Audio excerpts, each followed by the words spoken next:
and threads to provide local schools with information for nutritious meal preparation.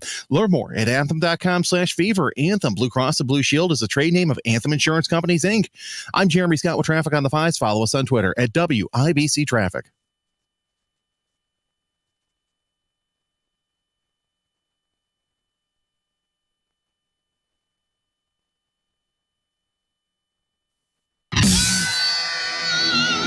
You're listening to Rob Kendall. It's an action-packed show today, Casey. Let's go! And Casey Daniels. The gang is all back together. On 93 WIBC.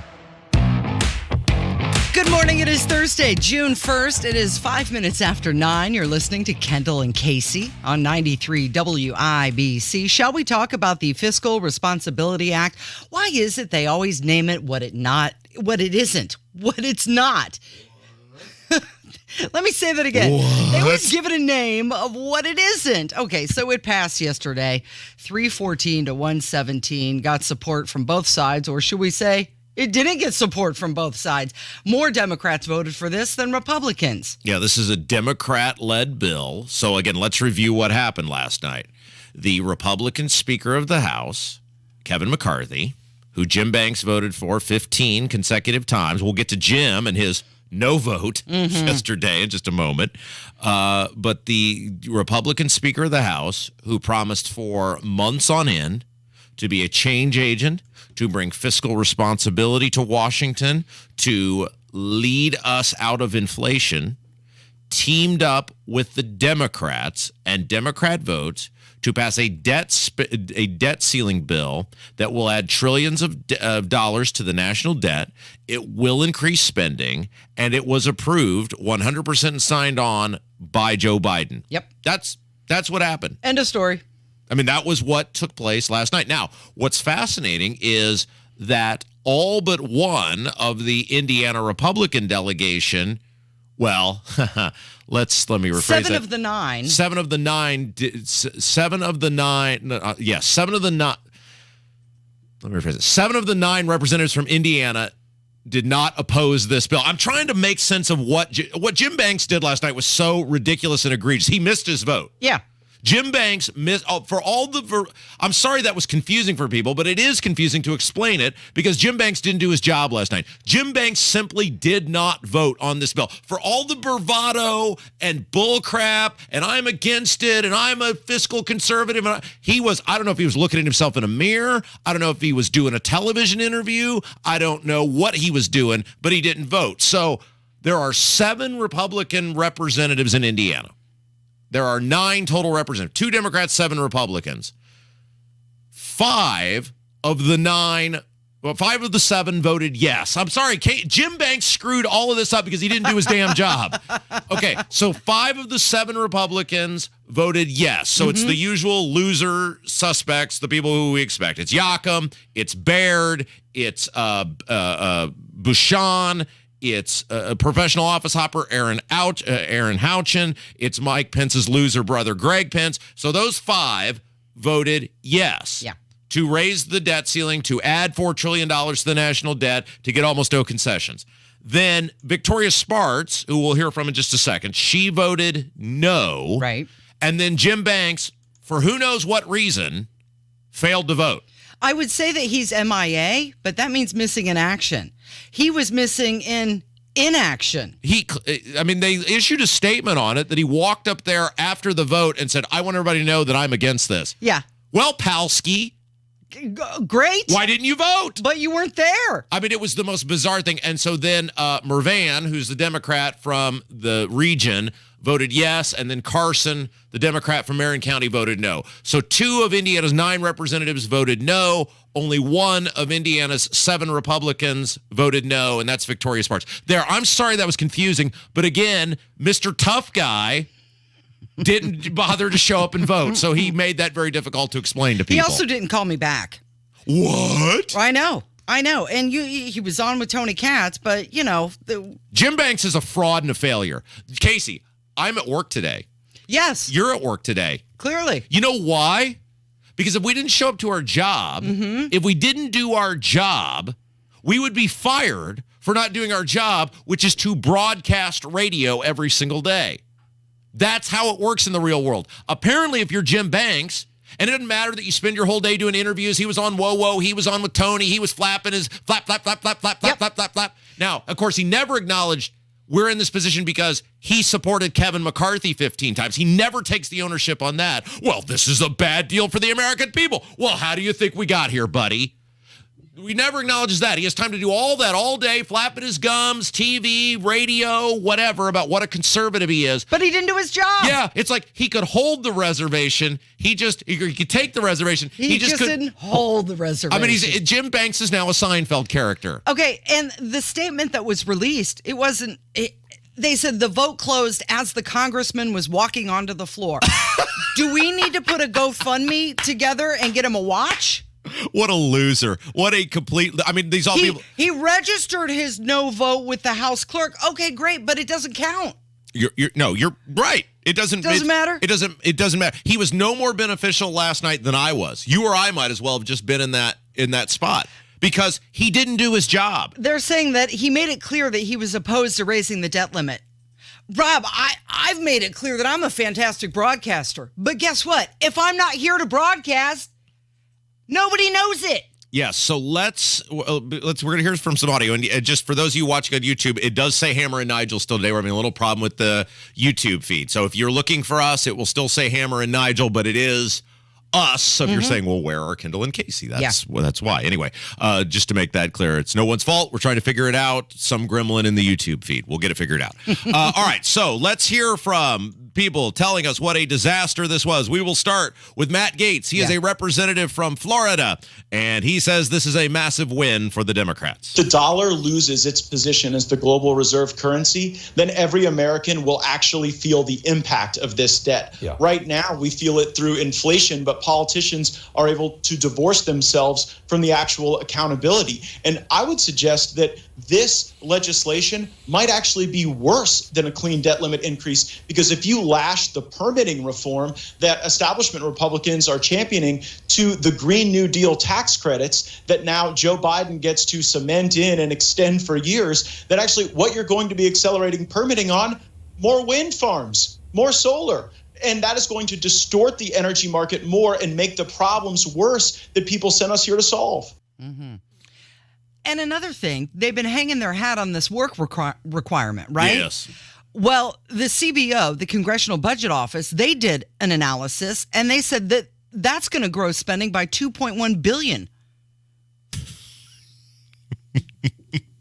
It never stops, Casey. And by it, I mean the Republicans. So, I mean, you think about it. So Indiana has 7 of the 9 are Republicans. 7 of the 9 are Republicans. And of those, because by not voting, I'm putting you in the yes category there, tough guy. So 6 of the 9, because if you cared so little, you didn't even make it up to vote. I mean, there's like 4 people who didn't vote. You are in the, I mean, you're in the consent camp if you care so little that you don't make it up to vote, which is Jim Banks. So 6 of the 7 Republicans in Indiana, Baird, Bouchon, Rudy Yakum, Pence's brother, professional office hopper Aaron Houchin.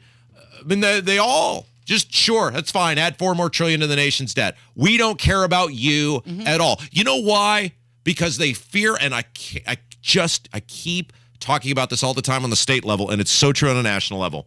They fear the party apparatus and the donors and the lobbyists more than they fear you. To Jim Baird and Rudy Yakum and Mike Pence's loser brother and professional office hopper Aaron Houchin, the fear of losing the money and losing the support of the party is greater than the fear of losing you. And that's an us thing. That's on us. We have created the system by which the automatic yes Republican vote, or in the primary, yes vote for the incumbent. We have created this system. We are to blame for ourselves here in Indiana. And Jim Banks should be ashamed of himself. He said, what a zero. He's going to continue to fight for fiscal conservatism. By not voting? Well, how would we know?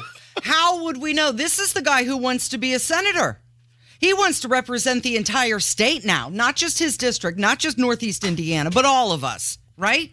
All right, so Victoria Spartz, who was, we got to give her some credit. She's completely insane on She showed up on the Ukraine stuff, but we give her credit here. She did indeed vote no. She was the one Indiana. I mean, how many times do we just say, man, I am ashamed to be an Indiana Republican? Because I'm still a Republican in good standing. I mean, it's a futile effort at this point. But, man, our party sucks. We suck, Casey. And Victoria Spartz did vote no. She's the one Indiana Republican who voted no, and she talked about that. Mr. Speaker, I rise today to express my grave concern with the fiscal state of our nation. As someone who spent over a decade in finance and accounting profession, we're going to be voting on the Fiscal Responsibility Act today, and one side will say how great it is, and the other side will say how awful it is. But really, it's meaningless considering the immense gravity of our fiscal problems. As Michelangelo once said, the greatest danger for most of us is not that our aim is too high and we miss it, but it is too low and we reach it.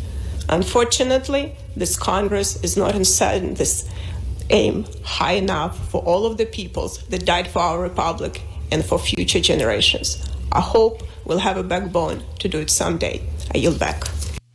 a backbone to do it someday, but that wasn't last night. And it's always the same song and dance from these guys, Casey. It's always the same, the next step. I mean, the next time, the next appropriations bill, this is putting us in a better position. It's putting Biden in a better position because now he can say that he got this done when he's running for president.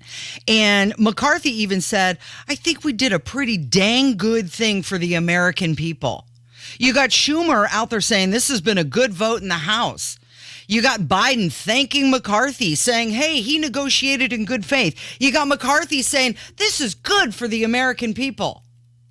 Let's take a break, because when we come back, I have to do a very public breakup and shaming. Okay, I'll get the tissues. That is going to break my heart, Casey, because we have conversations all the time about, is there anyone you like? And I was...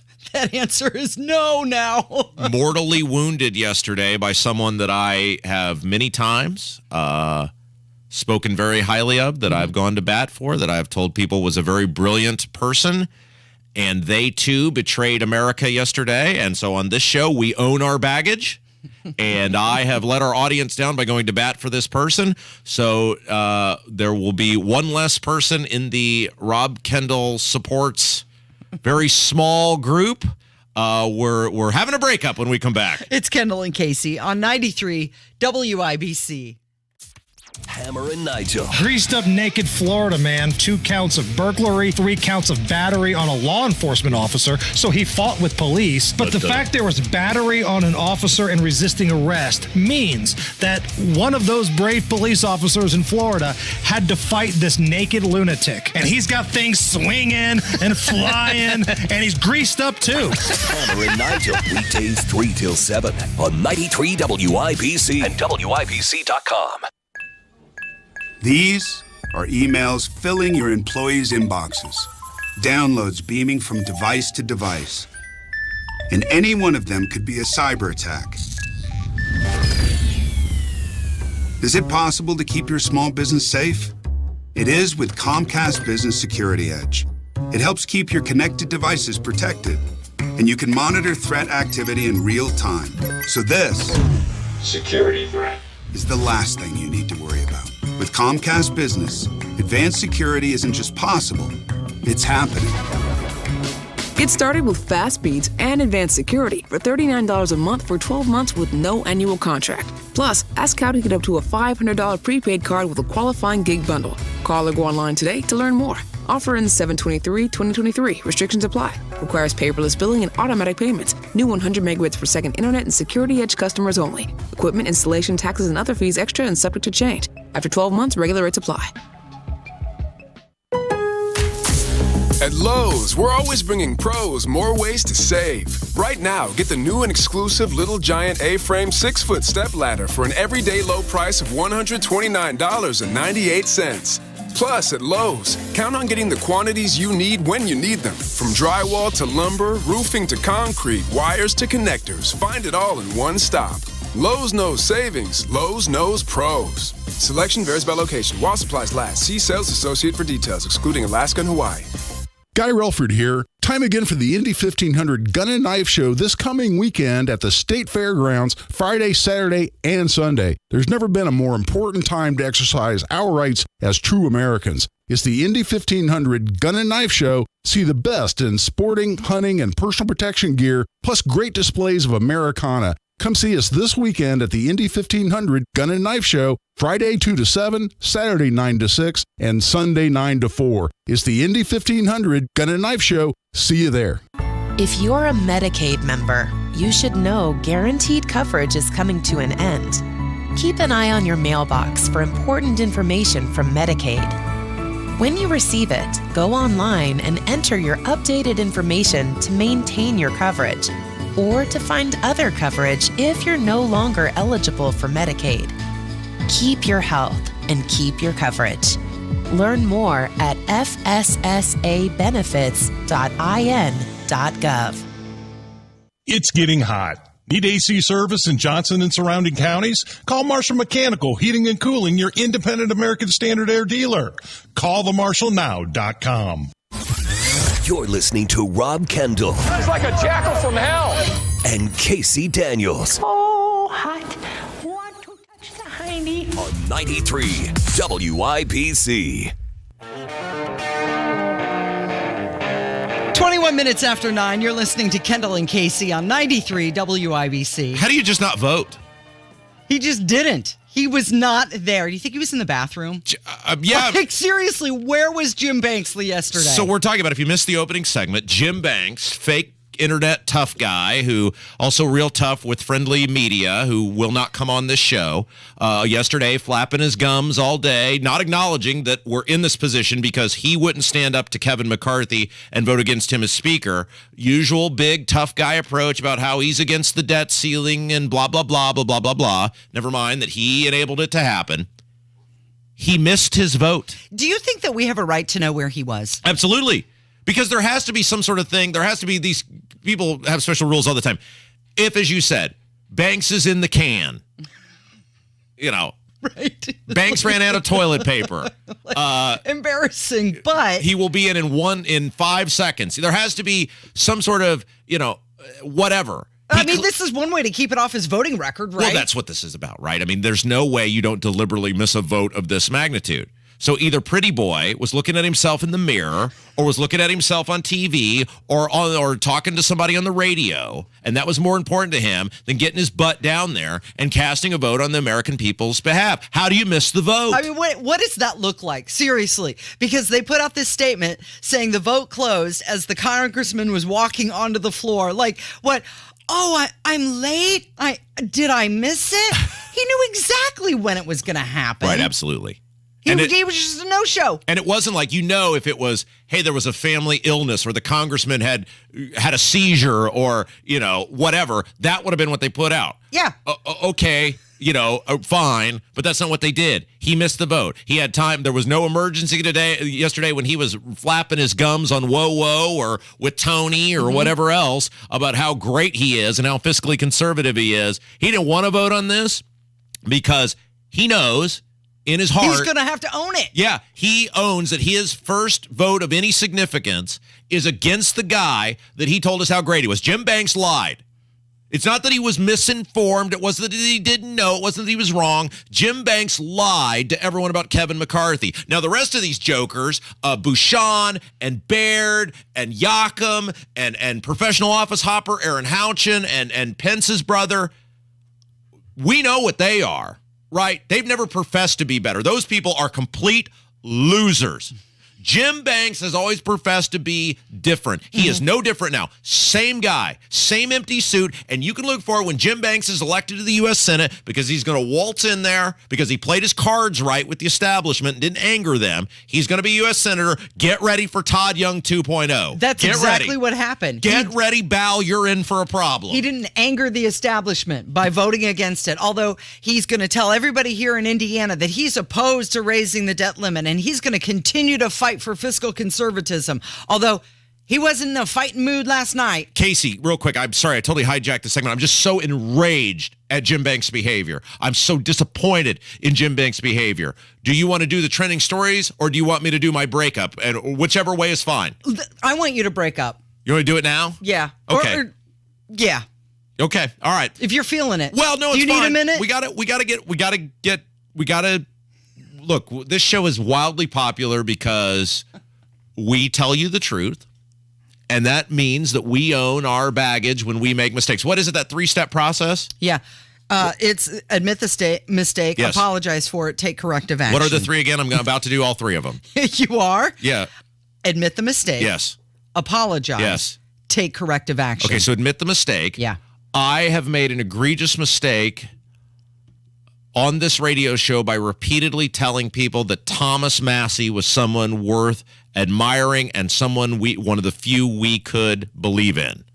He not only voted to move this forward on rules with some bullcrap excuse about how it will lead to spending cuts in the future, he then voted for the debt ceiling itself. So I had been telling people, well, he's just wrong on this being totally wed to order and procedure. He doesn't get it. He's naive to blah, blah, blah, assuming he would vote against the actual thing. No, he voted for the thing, and he's trying to sell a lie to people procedural. That there will be, there'll be these spending cuts. If we don't do it in appropriations bills, there'll be automatic spending. No, there won't. There's never automatic. It doesn't matter what it says on paper. There's been things on paper a gajillion times. No.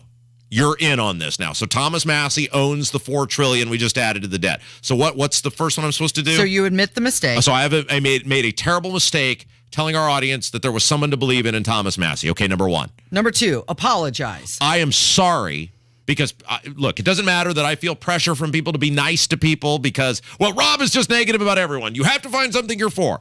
It doesn't matter that I have tried to do that as I have been expressed by our audience. It doesn't matter. Ultimately, the buck stops with me. I have told people Thomas Massie was someone you could believe in. That has been proven incorrect. Okay, so it is admit the mistake. I apologize for telling you to do that. What's the third one? Take corrective action. Okay, there's one person left. So you're not going to tell our listeners how wonderful Thomas Massie is anymore. Well, I'm saying Rand Paul is the only one left now. And I feel relatively confident I'm going to not have to eat crow on that one based on his public statements and the lifetime of Rand Paul. So what would the corrective action be on this? I mean, is it just no more supporting anyone? Because they all stab me in the back, Casey. They all stab me in the back. Well, you just can't tell people how wonderful he is anymore. Well, but I feel like if I do this again, I'm going to get. Thomas Massie. You'll have to go through the 3-step process. I don't want to go through this. It's just easier just to say they all suck. Rand Paul's the last one. I'm clinging to him, and other than that, I'm out, sister. All right, we've got the news coming up next. It's Kendall and Casey on 93 WIBC. Meet Edwina. She loves summers in Indy, but hates to paint year after year, so she called Rhino Shield. So over the years, I had to touch up the house. I just got to the point where I couldn't spend any more money on the outside of the house. And when I saw Rhino Shield, I thought that was the answer to my problem. And Rhino Shield's not paint. It's better. I'd had painters here before, and it was usually quite a disaster with them leaving their equipment here and picking up things in the yard. But Rhino Shield was right on it. Indy, get the 25-year guaranteed protection of Rhino Shield right now for 10% off the regular price. The gentleman said, if you're interested, give me a call. And I said, honestly, can you come tomorrow? Here's owner Shane Smith. This offer is limited, so call me at 888-RHINO-41. That's 888-RHINO-41. Don't paint. Don't vinyl. Go Rhino. Rhino. Don't paint. Don't vinyl. Go Rhino Shield. Never paint your house again. Rhino Shield. I can't wait for what's next. Even with higher stroke risk due to atrial fibrillation, irregular heartbeat not caused by a heart valve problem. Eliquis, the Pixaban tablets, reduces stroke risk. It's the #1 cardiologist prescribed blood thinner. Don't stop taking prescription Eliquis without talking to your doctor, as this may increase your risk of stroke. Eliquis can cause serious and in rare cases fatal bleeding. Don't take Eliquis if you have an artificial heart valve, abnormal bleeding, or have antiphospholipid syndrome. While taking, you may bruise more easily or take longer for bleeding to stop. A spinal injection while on Eliquis increases risk of blood clots, which may cause paralysis, the inability to move. Get medical help right away for unexpected bleeding or unusual bruising, or if you have tingling, numbness, or muscle weakness. It may increase your bleeding risk if you take medicines such as aspirin products, NSAIDs, SSRIs, SNRIs, and blood thinners. Tell your doctor about all planned medical or dental procedures. Learn more at Eliquis.com or call 1-855-ELIQUIS. Man, I got such a craving, Hammer, for Jay's Lobster and Fish Market there in the Garage Food Hall, the Bottle Works District. And I know they specialize in the lobster rolls, but I got 4 words for you. Lobster, mac, and cheese. Oh, I will see that, and I will raise you Palavana Cubano. If you're looking for the best Cuban sandwich in Indy, it's not even close. Palavana Cubano, it's right there. The best atmosphere and food in Indy. Don't forget about Jay's Lobster and Fish Market. Tell them Hammer and Nigel sent you. Who appreciates the value of an Ivy Tech Community College Associate degree? Well, the state's largest colleges, for starters. Over 20 have partnered with us in our Guaranteed Admissions program, where an Ivy Tech Associate degree guarantees admission to their bachelor's degree program. Who else? The 70,000 plus high school students each year who earn college credit in high school and save on tuition by doing it. But as valuable as an Ivy Tech degree is, the real value lies in the better life it makes possible. Let's get started today at ivytech.edu. 93 WIBC Mobile News. On the level, on the go. The vote passes. 75 degrees here on Monument Circle. I'm Sasha Nixon. Here's what's trending at 9:31. The debt ceiling bill has passed the House with some Hoosier support Wednesday. Kurt Darling reports that not all Hoosiers were on board. Congresswoman Victoria Spartz was the only Hoosier lawmaker to vote against the bill. Unfortunately, this Congress is not setting this aim high enough for all of the peoples that died for our republic and for future generations. 7 of Indiana's 9 delegates in the House voted in favor of the measure. Congressman Jim Banks didn't vote at all. The bill passed the House by a wide bipartisan margin and now heads to the U.S. Senate. Kirk Darling, 93 WIBC Mobile News. If you love spending time with babies, you might look into volunteering as a baby cuddler. This is a very real role for volunteers in the Peyton Manning Children's Hospital Neonatal Intensive Care Unit. Baby cuddlers help calm and care for the infants as they deal with the stress of hospital stays, surgeries, and more. Time for your WIBC Money Update. It looks like the Dow is down 83 points right now to 32,892. The S&P is up 3 points, and the NASDAQ is up 17 points. I'm Sasha Nixon. On the level, on the go, and on WIBC.com.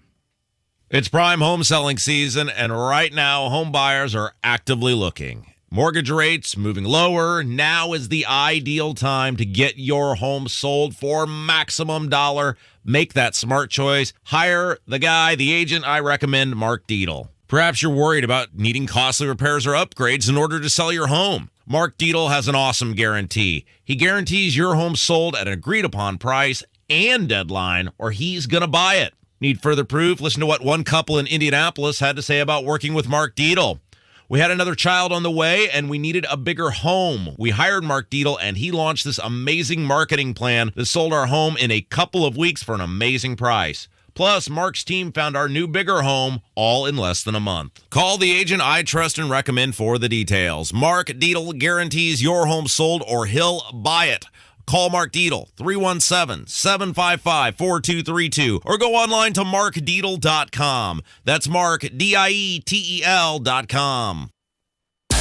You're listening to the Kendall and Casey Show on 93 WIBC. Good morning. It is 9:33. You're listening to Kendall and Casey on 93 WIBC. His name is Rob Kendall. My name is Casey Daniels. You can find us both on Twitter. He's at Rob M. Kendall. I'm at Casey Daniels 317. And if you're trying to find us on the YouTube today, we are there. You just have to look. It'll say Hammer and Nigel and yesterday's date. But it is us. Mm-hmm.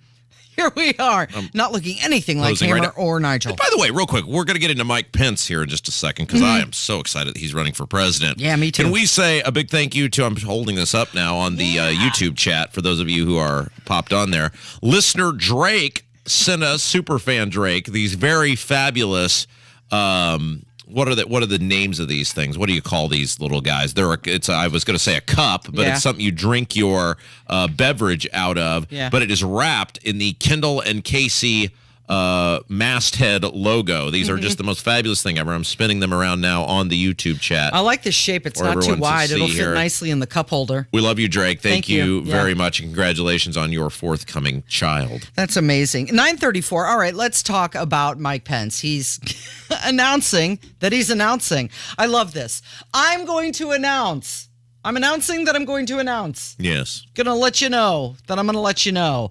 He's planning to announce that he's running for president on June 7th. Apparently, he's going to do that in Iowa. He's been hopscotching all over that state. Came home for a little bike ride, a motorcycle ride across Indiana for Memorial Weekend. Now he's going to go back to Iowa. Well, and I am I'm very excited about this, Casey. As you know, I've got many things that I've been sitting on for 8-9 years now for my time when I had the great displeasure of being conned into going to work in state government, and it was horrific and it was awful. And Casey, I have some stories from when I had the distinct pleasure of working for not one, not two, but 3 state auditors in about a 6-month span. And Mike Pence caused that little issue, and so we'll talk about that and his less than forthcoming rendition of what happened to the people of the state of Indiana. We'll talk some stories about that. I'll talk about my time at the pharmacy board and how Mike Pence and his administration repeatedly put himself and the protection of him over the people of the state of Indiana, and what just an abject disaster Mike Pence was to work under there, and the mismanagement of funds and monies, and we'll talk about that and terrible management. Man, I'm just so excited, Casey. I did not think he was self-absorbed enough to pull the trigger because he has no chance to win. Yeah, what is his lane? A lot of conservatives like him. Well, but is it enough? Here's what the lane was. And I have dubbed these people in my own, my fertile mind never stops moving, Casey. I have now dubbed these people the Gravy Train Brigade. And the Gravy Train Brigade is the people who have, for decades now, clung to Mike Pence's ascension in politics, to steal a Seinfeld phrase, like grim death. And their whole lives, in many senses, have been their ability to earn livings, their ability to have power or influence or prestige has been on just clinging to Mike Pence's coattails, and they have elevated up the ladder. And the Gravy Train Brigade has recognized this is the last stop. And at the very least, even if Mikey doesn't win, which he's not going to win because he has as much chance of winning as I do, we can get jobs and we can get a little bit of fun for the next, whatever it's going to be, 7-8 months as we crisscross around the fruited plain with Mike Pence. And it's one last opportunity. It's like, how Kiss is on the farewell tour. It's the Gravy Train Brigade's farewell tour for Mike Pence. And Casey, gosh darn it, Casey, I'm so excited to start talking about some stuff. And it's not going to be some big expose. We're probably not going to do it all at once. We'll have a little story here, a little story there. I'm sure Mike will do and say all sorts of things. They'll just spawn memories, Casey. You're going to sprinkle them over time, beginning, June 8th? Well, I don't know. The day after he announces? Producer Jason's here with us, and Jason and I, we've been friends for a long time, and Jason remembers in real time when these things were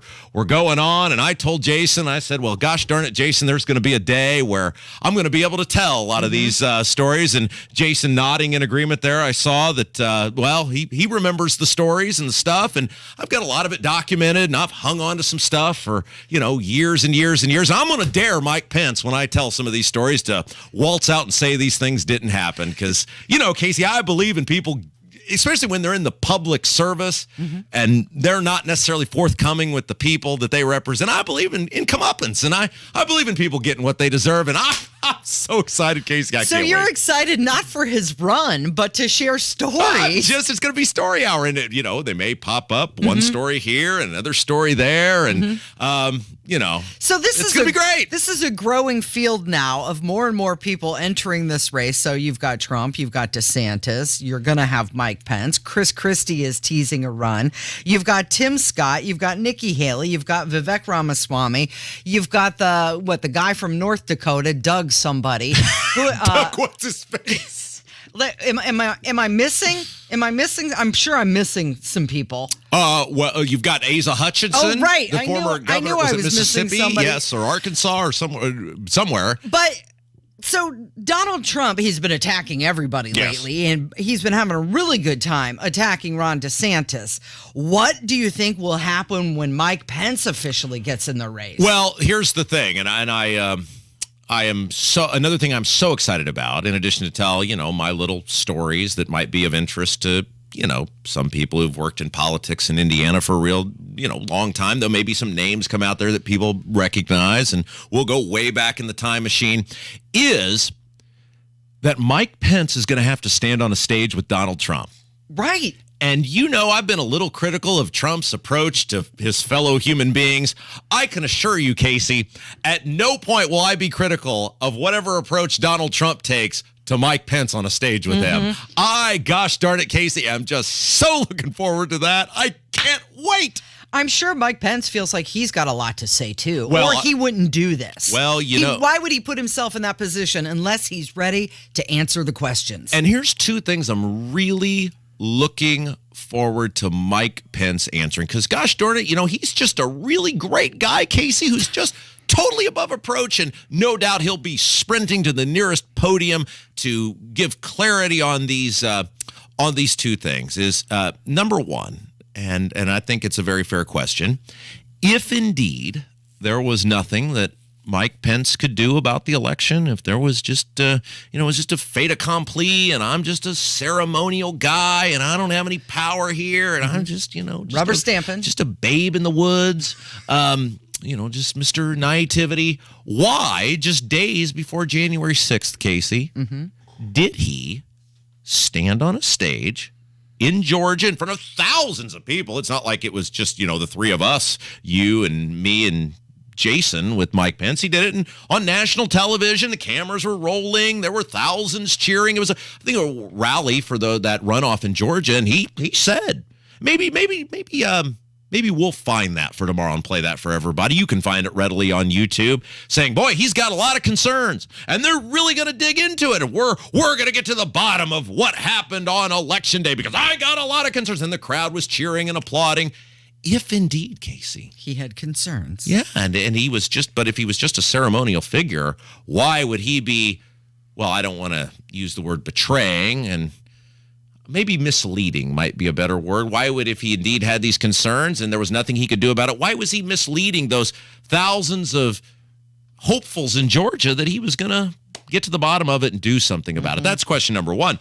Question number two for Mike is going to be, do you believe Joe Biden got 81 million legal votes? And if the answer is yes, then that's great. And, we're done here and you're done here. Because that's going to be a really bold strategy in a Republican primary, standing on stage with Donald Trump saying, I think Joe Biden got 81 million legal votes. But if you don't think Joe Biden got 81 million legal votes, why'd you certify it? Why'd you certify the election? Again, Mike Pence, a guy, I know he's written some books, and he's avoided a real job like the plague for most of his adult life. So, he hasn't been out digging ditches or doing things, making America actually work. He's been doing things like voting dad, hundreds of billions to the national debt, sending other people's kids to fight and die in ill-begotten wars. He's been, promoting and signing legislation that's embarrassed our state like RFRA, and then changed his mind. Apparently, it was such a great thing that he changed his mind a week later and further embarrassed our state. So, I know he's going to have to answer for, all those other sort of things too. But in the process, at some point, he's going to have to answer those two questions. And gosh darn it, Casey, I think that those are going to be really important questions to answer in terms of how people vote. I'm so excited for this, Casey. Let's go. June 7th can't get here fast enough. All right. Well, he's going to announce it on June 7th in Iowa. We'll see what that looks like. And I'm curious as to what nickname Trump is going to give him. Because he hasn't had one, because he used to be his teammate. Now he's going to be his opponent. So what's the nickname going to be? You know, Trump has been calling Ron DeSantis Rob DeSanctimonious. And then Trump posted out a message yesterday saying, have you heard that Rob DeSanctimonious wants to change his name again? He's demanding that people call him DeSantis rather than DeSantis. He went on to say, actually, I like duh better, a nicer flow. So I'm happy he's changing it. He gets very upset when people, including reporters, don't pronounce it correctly. Now, I have noticed that. I always called him DeSantis, but now Ron DeSantis has been emphasizing the D.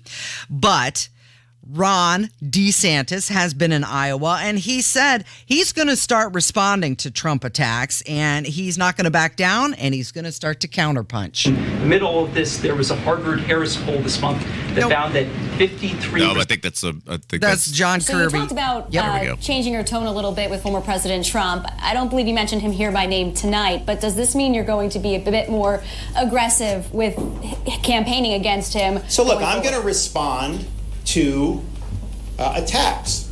I mean, if you say Cuomo did a better job with COVID than Florida did, first of all, that's not what he used to say. This is like new. Like 6 months ago, he would have never said that, right? He used to say how great Florida was. Hell, his whole family moved to Florida under my governorship.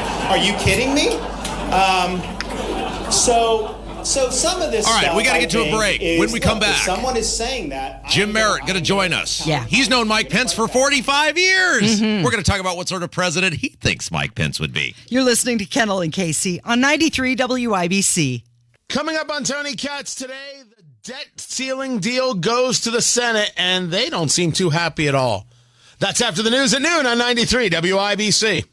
Hey, good morning. You're heading to the airport, right? Yep, thanks for checking. I like the car. How long have you been a rideshare driver? About 3 years now. I really enjoy it. Isn't it hard to make money these days with the price of gas being so high? Not for me. I use Upside, the free app that gives you cash back for every gallon of gas you buy. Wait a minute. Are you saying you actually get real money back when you get gas with the Upside app? Yep, I get real cash back every time I get gas. Does that actually add up to anything? I'll make around $200 to $300. Wow, that's serious extra cash. I'm downloading the Upside app now.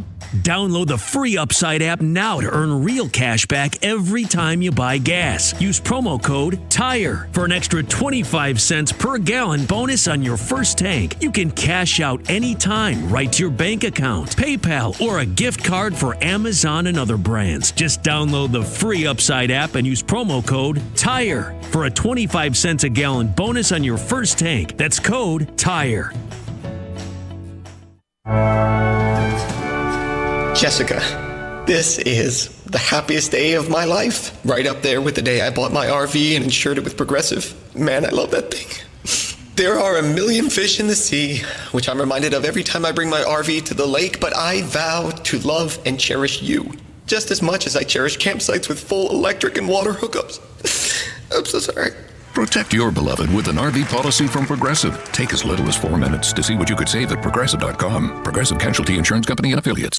If you're a Medicaid member, you should know guaranteed coverage is coming to an end. Keep an eye on your mailbox for important information from Medicaid. When you receive it, go online and enter your updated information to maintain your coverage or to find other coverage if you're no longer eligible for Medicaid. Keep your health and keep your coverage. Learn more at fssabenefits.in.gov. The latest local news, commentary from Tony Katz, Kendall and Casey, 5.6% Hammer and Nigel, Biden. Podcasts. Listen to the station live whenever, wherever, online at WIBC.com.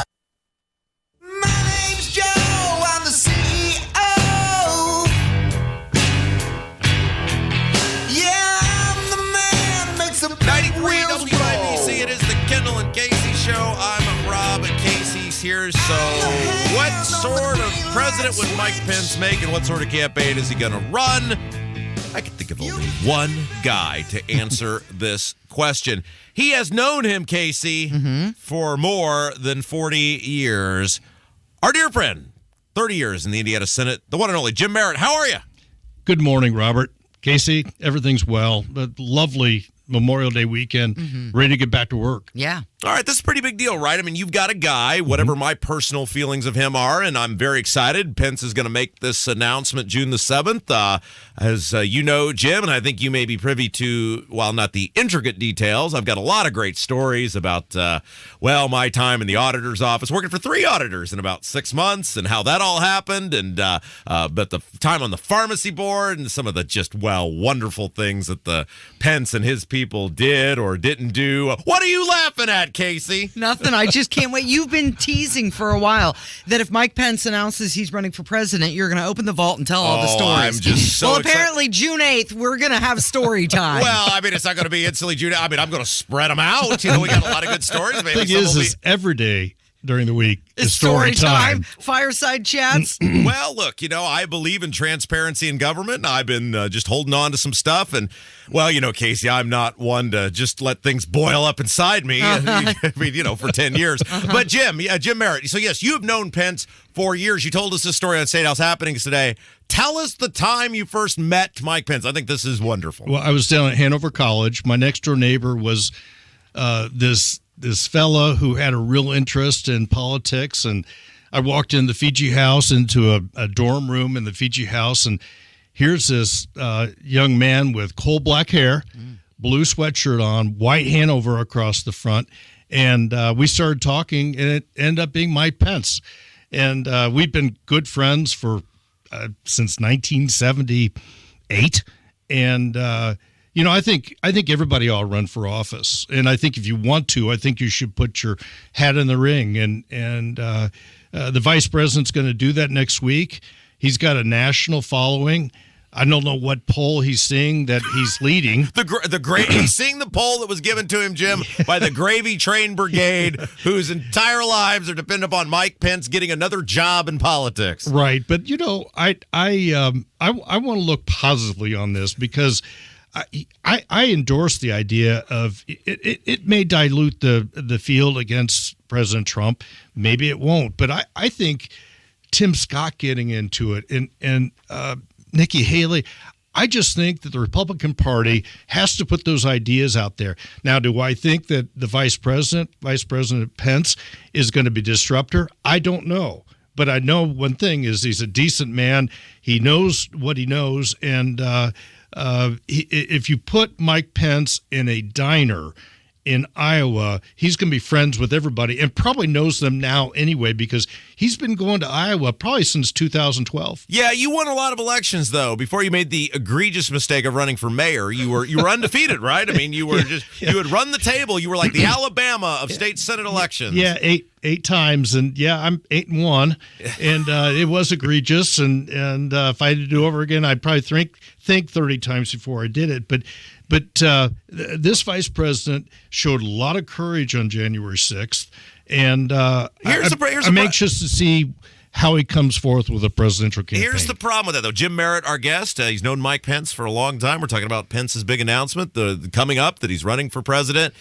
You say he showed courage. But days before January 6th, he's at this big rally in Georgia with, a stadium or whatever it is full of people, and he's whooping them up about all these issues he's got with the election and all the things he's going to take a look at. And look, if your case from the beginning was, well, I'm just a rubber stamp and this is ceremonial and kiss my backside and we're out of here, okay, but he wasn't singing that tune when he wanted people to clap for him in Georgia days before January 6th. Well, I can't defend every speech that he made, but when it came down to getting all the legal issues in front of him, he made the decision to follow the Constitution, and I support that. Do you think he can run? Or do you think he can run? Do you think he can win? No, I don't. Have you told this to him as his friend? We haven't spoken for a while. But He stopped being friends with Jim just like Holcomb when he started hanging out with me. Look what you're doing.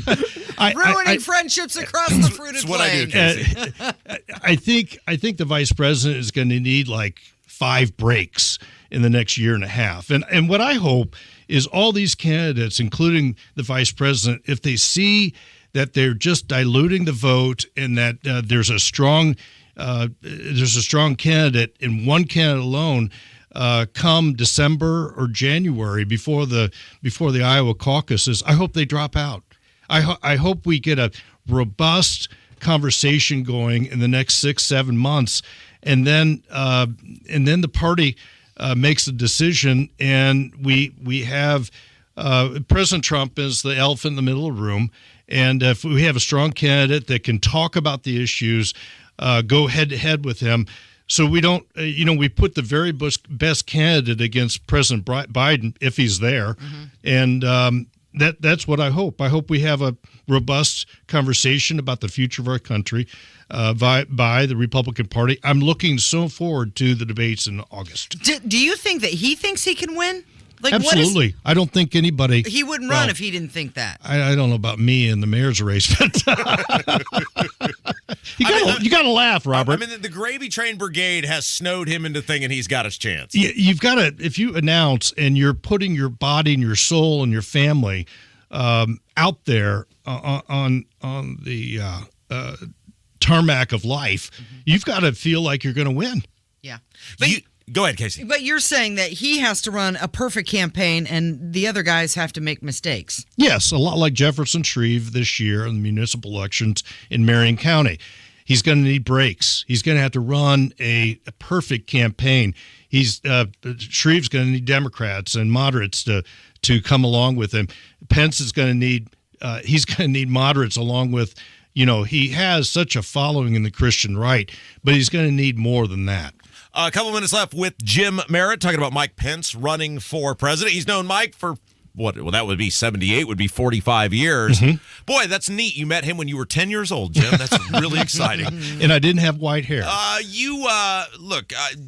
Taking my personal feelings about Pence and experiences about Pence and his administration out of this, I look back at his time as governor and I say, what was the signature thing? Like, what do you hang your hat on other than that I was Trump's lackey? Well, nobody's going to vote for you for being Trump's lackey because Trump's still in the race. So what is the case? Well, I think it's really his case as a presidential candidate is what he did as vice president and the record. He talks a lot about the Trump-Pence administration of all the 40 and 50 and 60 things that actually happened under their watch. To be truthful about it, Mitch Daniels was a disruptor. He had 8 years and had an hourglass on his desk, and he didn't waste any time whatsoever. In the 3 years, Pence worked with the legislation to keep the machine going. You have a podcast? I do. Merritt in the morning, Klopp. And I have Kloppensteinstein. Yes, exactly, Brad, and he's on these airwaves, and we are talking to the mayor of Noblesville today, Chris Jensen. Yeah, we Merritt in the morning. We had him on this show several weeks ago. We vehemently disagree with his gajillion dollars. We're on YouTube and we're on Facebook with Merritt in the morning, and I really enjoyed that time. Yeah, you're great, and I'm looking forward to seeing you have a more in-depth conversation with him about the Mad Ants facility. So Merritt in the morning, you find it on YouTube, you find it on Facebook. Exactly. And you find Jim Merritt right here each week. You're a national treasure. Thank you, my friend. Thank you. You're listening to Kendall and Casey on 93 WIBC. Dr. Trudy Fleer here with the 5G Home Recovery Podcast. Today, we're talking obstacles and obstruction. So many people are dealing with obstacles like walls, trees, even weather that can obstruct their T-Mobile home internet signal. Here's the thing. Nobody should choose between trees and internet. Nobody should be forced into an open floor plan just to get online. You can always choose internet that's reliable through walls. Just get Xfinity. Learn more at xfinity.com/TMOFacts. Now through June 21st, new customers can get started with 200 megabit per second Xfinity internet on the Xfinity 10G network for less than what you would pay for T-Mobile home internet. It's all just $35 a month for 2 years with no annual contract and Wi-Fi equipment included. Go to Xfinity.com/TMOFax, call 1-800-XFINITY, or visit a store today. Requires paperless billing and autopay with stored bank account. Restrictions apply. Taxes and fees extra. After promo, regular internet rates apply. Actual speeds vary. There's nothing more important than time. Time for you and time for family. If issues like high blood pressure or high cholesterol run in your family, make time for highly skilled heart care too. At Indiana University Health, you can book a same-day appointment with the state's most preferred provider of cardiovascular care.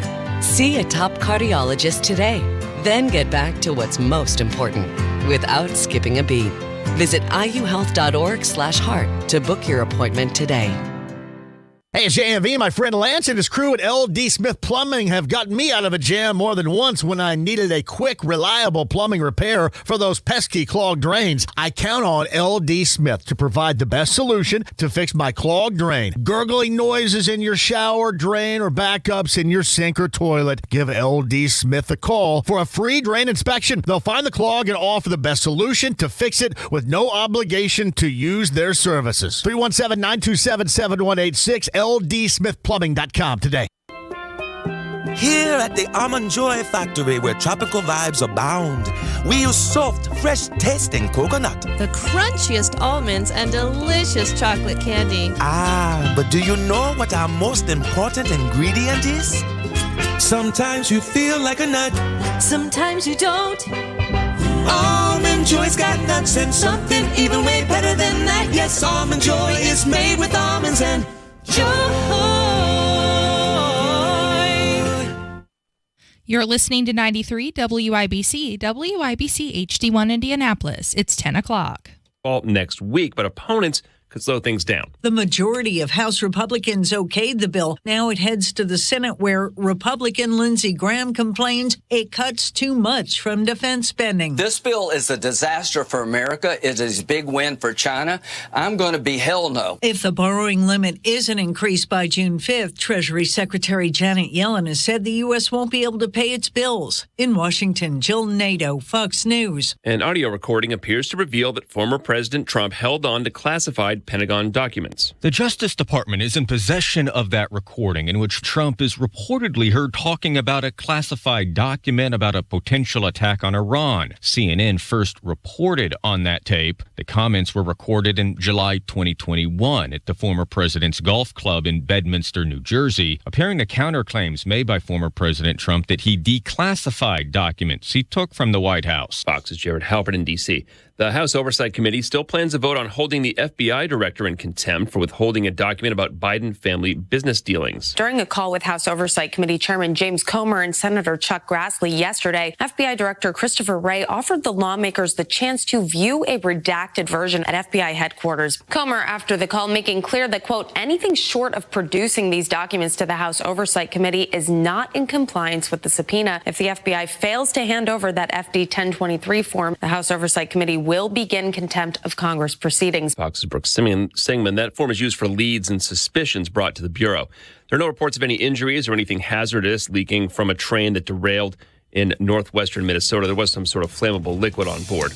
America's listening to Fox News. 93 WIBC Mobile News. On the level, on the go. The vote passes. 75 degrees here on Monument Circle. I'm Sasha Nixon. Here's what's trending at 10:02. The debt ceiling bill passed the House with some Hoosier support Wednesday. Kurt Darling reports that not all Hoosiers were on board. Congresswoman Victoria Spartz was the only Hoosier lawmaker to vote against the bill. Unfortunately, this Congress is not in this aim high enough for all of the peoples that died for our republic and for future generations. 7 of Indiana's 9 delegates in the House voted in favor of the measure. Congressman Jim Banks didn't vote at all. The bill passed the House by a wide bipartisan margin and now heads to the U.S. Senate. Kirk Darling, 93 WIBC Mobile News.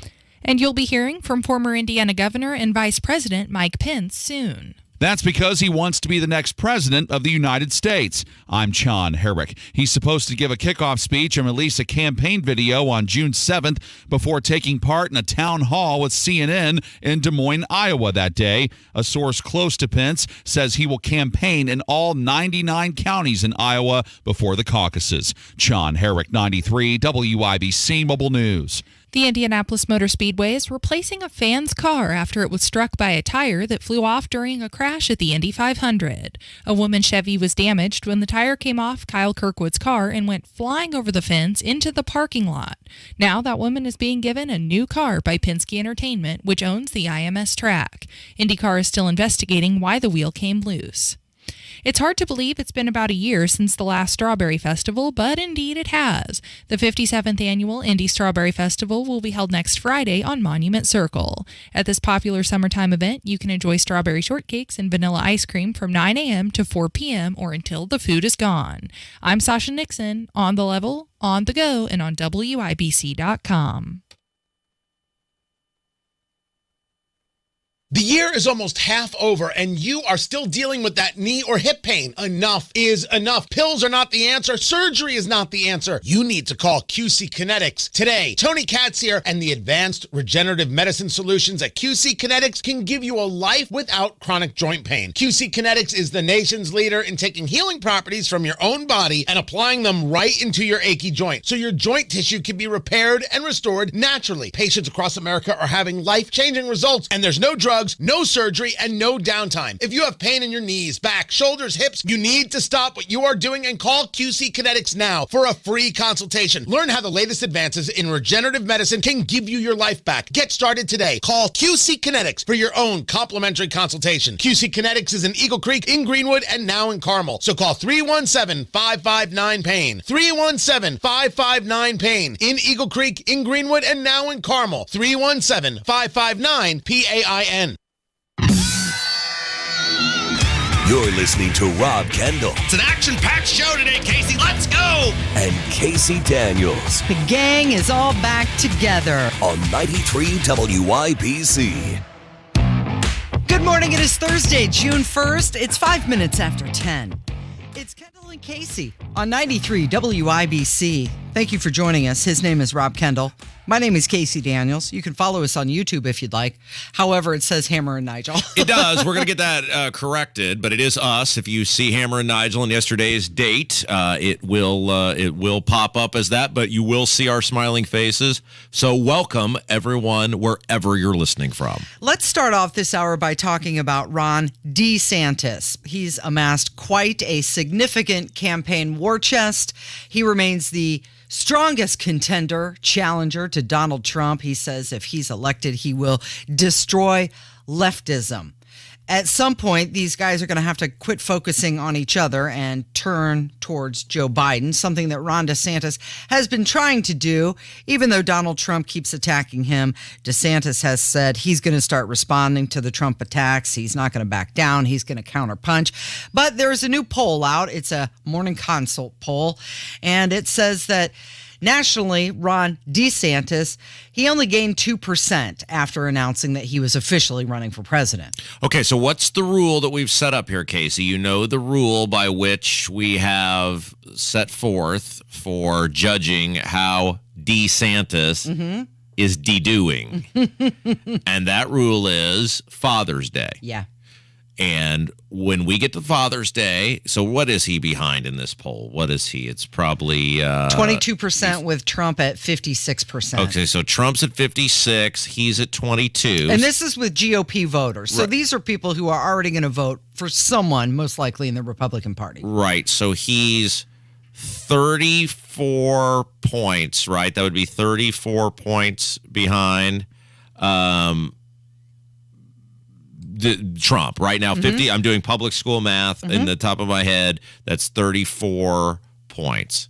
So if, again, by June the 18th, I think is Father's Day, DeSantis is still 20 points down, then okay, get ready, Bal, you're going to in for a problem, because that's probably a lot to overcome, and it's probably break glass in case of emergency time.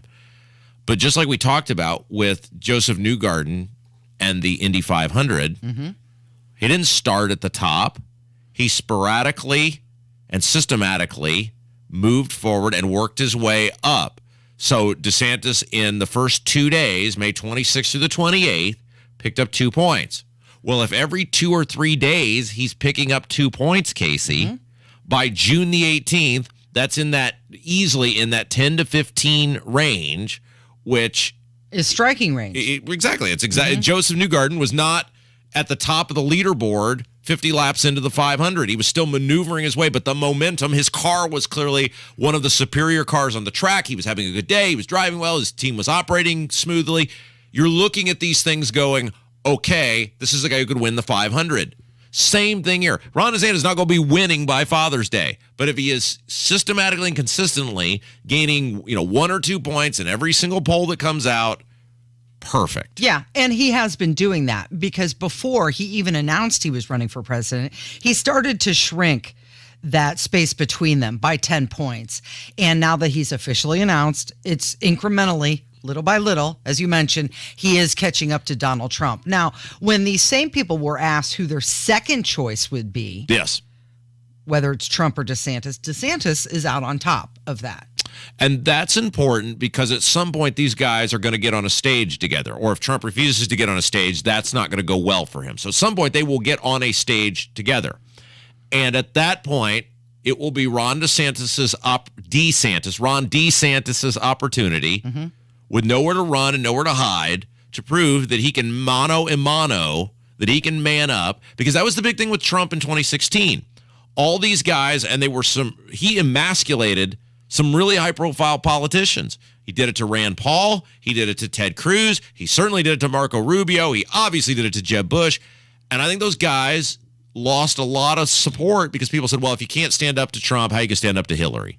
Right. And so we'll see. But if DeSantis is in that striking D stance, by the time the debates happen in August, game on.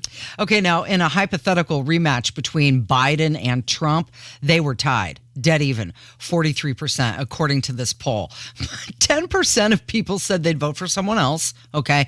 But then there was still that 5% that remain undecided.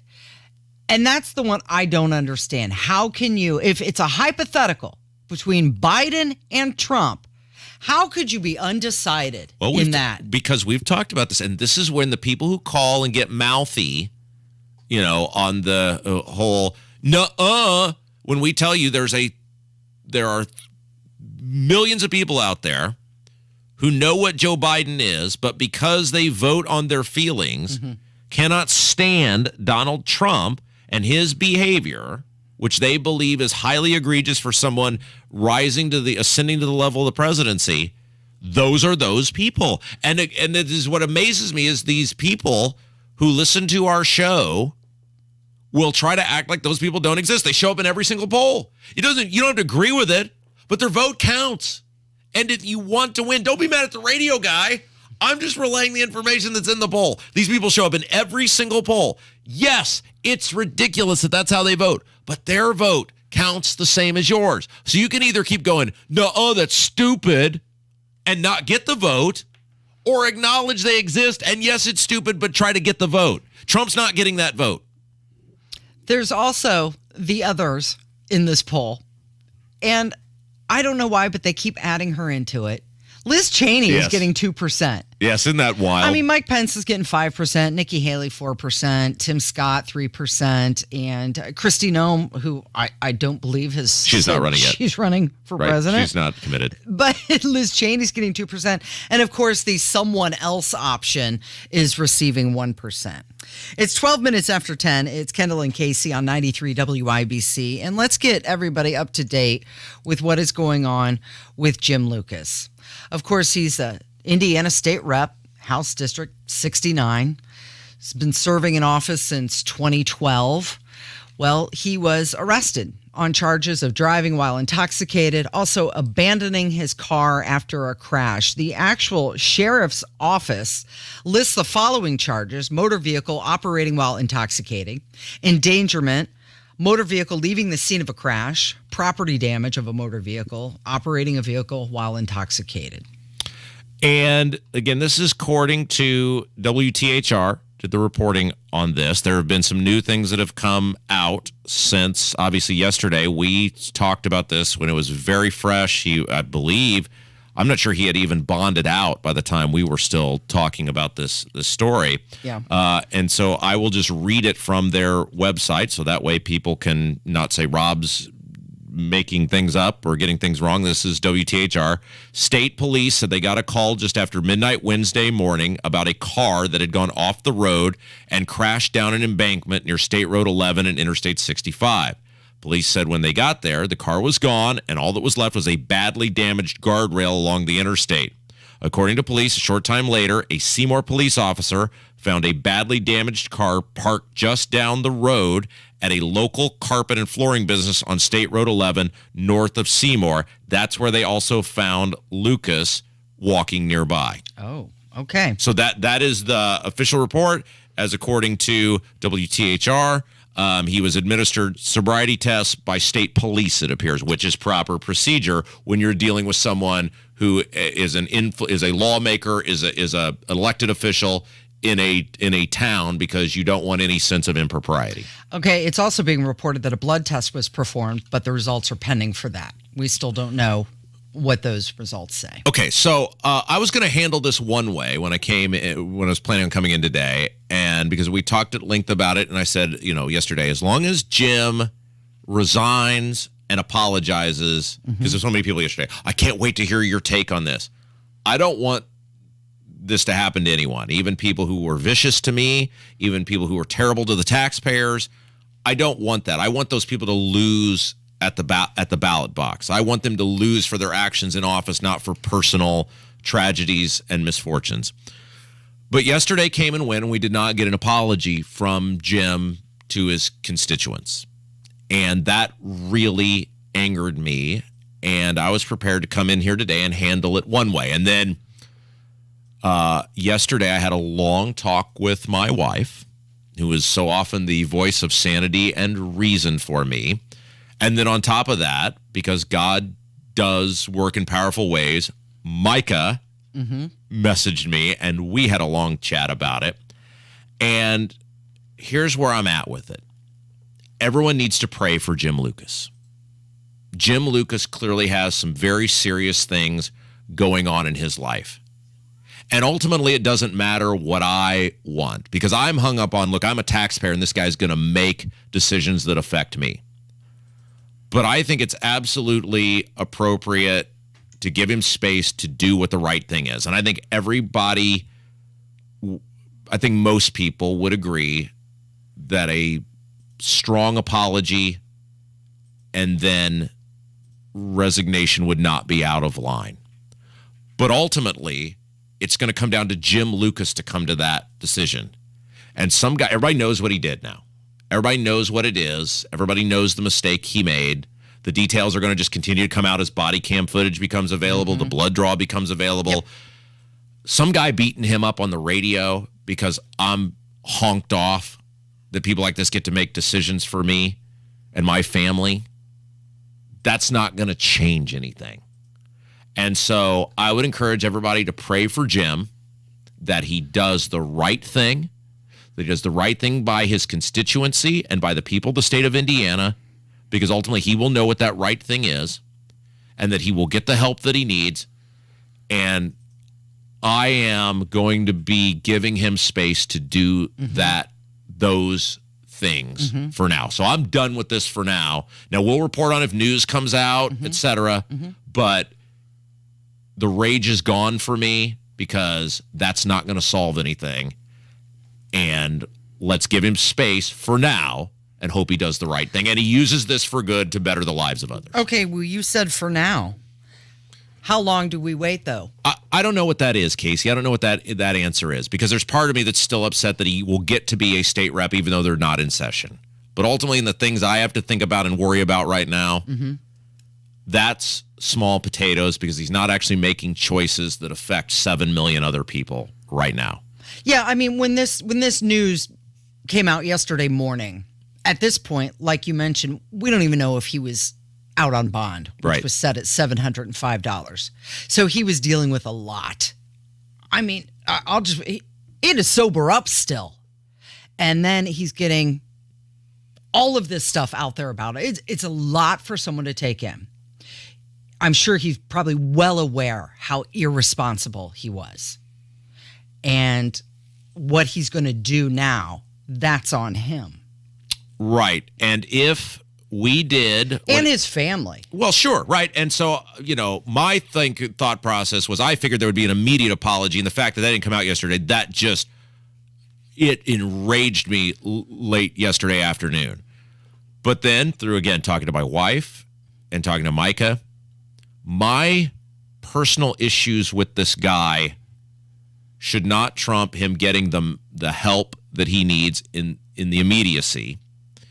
And if I am going to walk the walk and talk the talk about my faith, now is a great time to express that. Mm-hmm. Now, if we're heading towards session next year and he's still staying in the ball game and going to try to continue to get money from me as a taxpayer and going to try to make decisions that affect me and my family, given his clear issues with judgment, well, then maybe we'll address it then.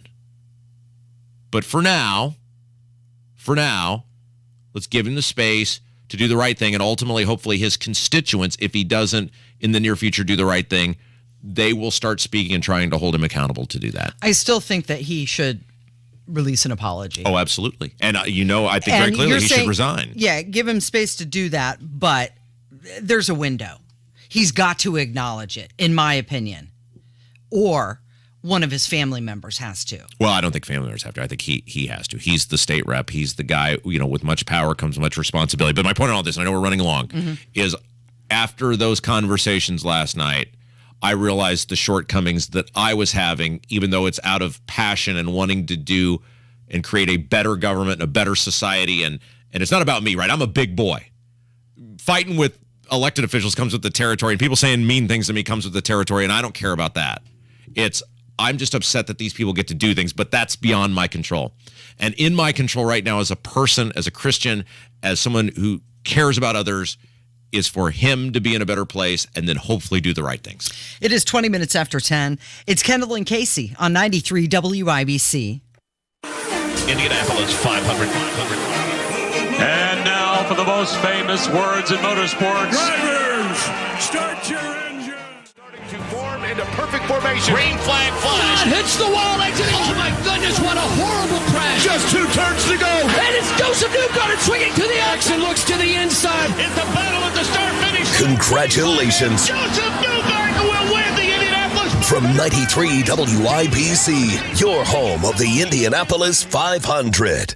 Hey, JMV here for Sundown Gardens. The summer startup sale is here, and you can save 20% off container trees and shrubs, 30% off Dissectum Japanese maples, 30% off pottery. Finish off the landscaping in your yard and save money at Sundown Gardens now through June the 11th. 20% off container trees and shrubs, 30% off Dissectum Japanese maples, 30% off of pottery, and ask about their loyalty program. 186th and Spring Mill Road, sundown.gardens.com. That's sundown.gardens.com. Are your investments going nowhere? Here's a tip that always pays big dividends. Invest in yourself, your talent, your smarts, your skills. Maybe it's time to make that investment and start a career in IT or upskill to boost your current career. At My Computer Career, you can bank on us. We'll help you get the right skills and the right certifications to start or advance your IT career. IT keeps growing, so go with the growth at My Computer Career. The right training, the right timing, the right career. Invest in you at mycomputercareer.edu. Start now.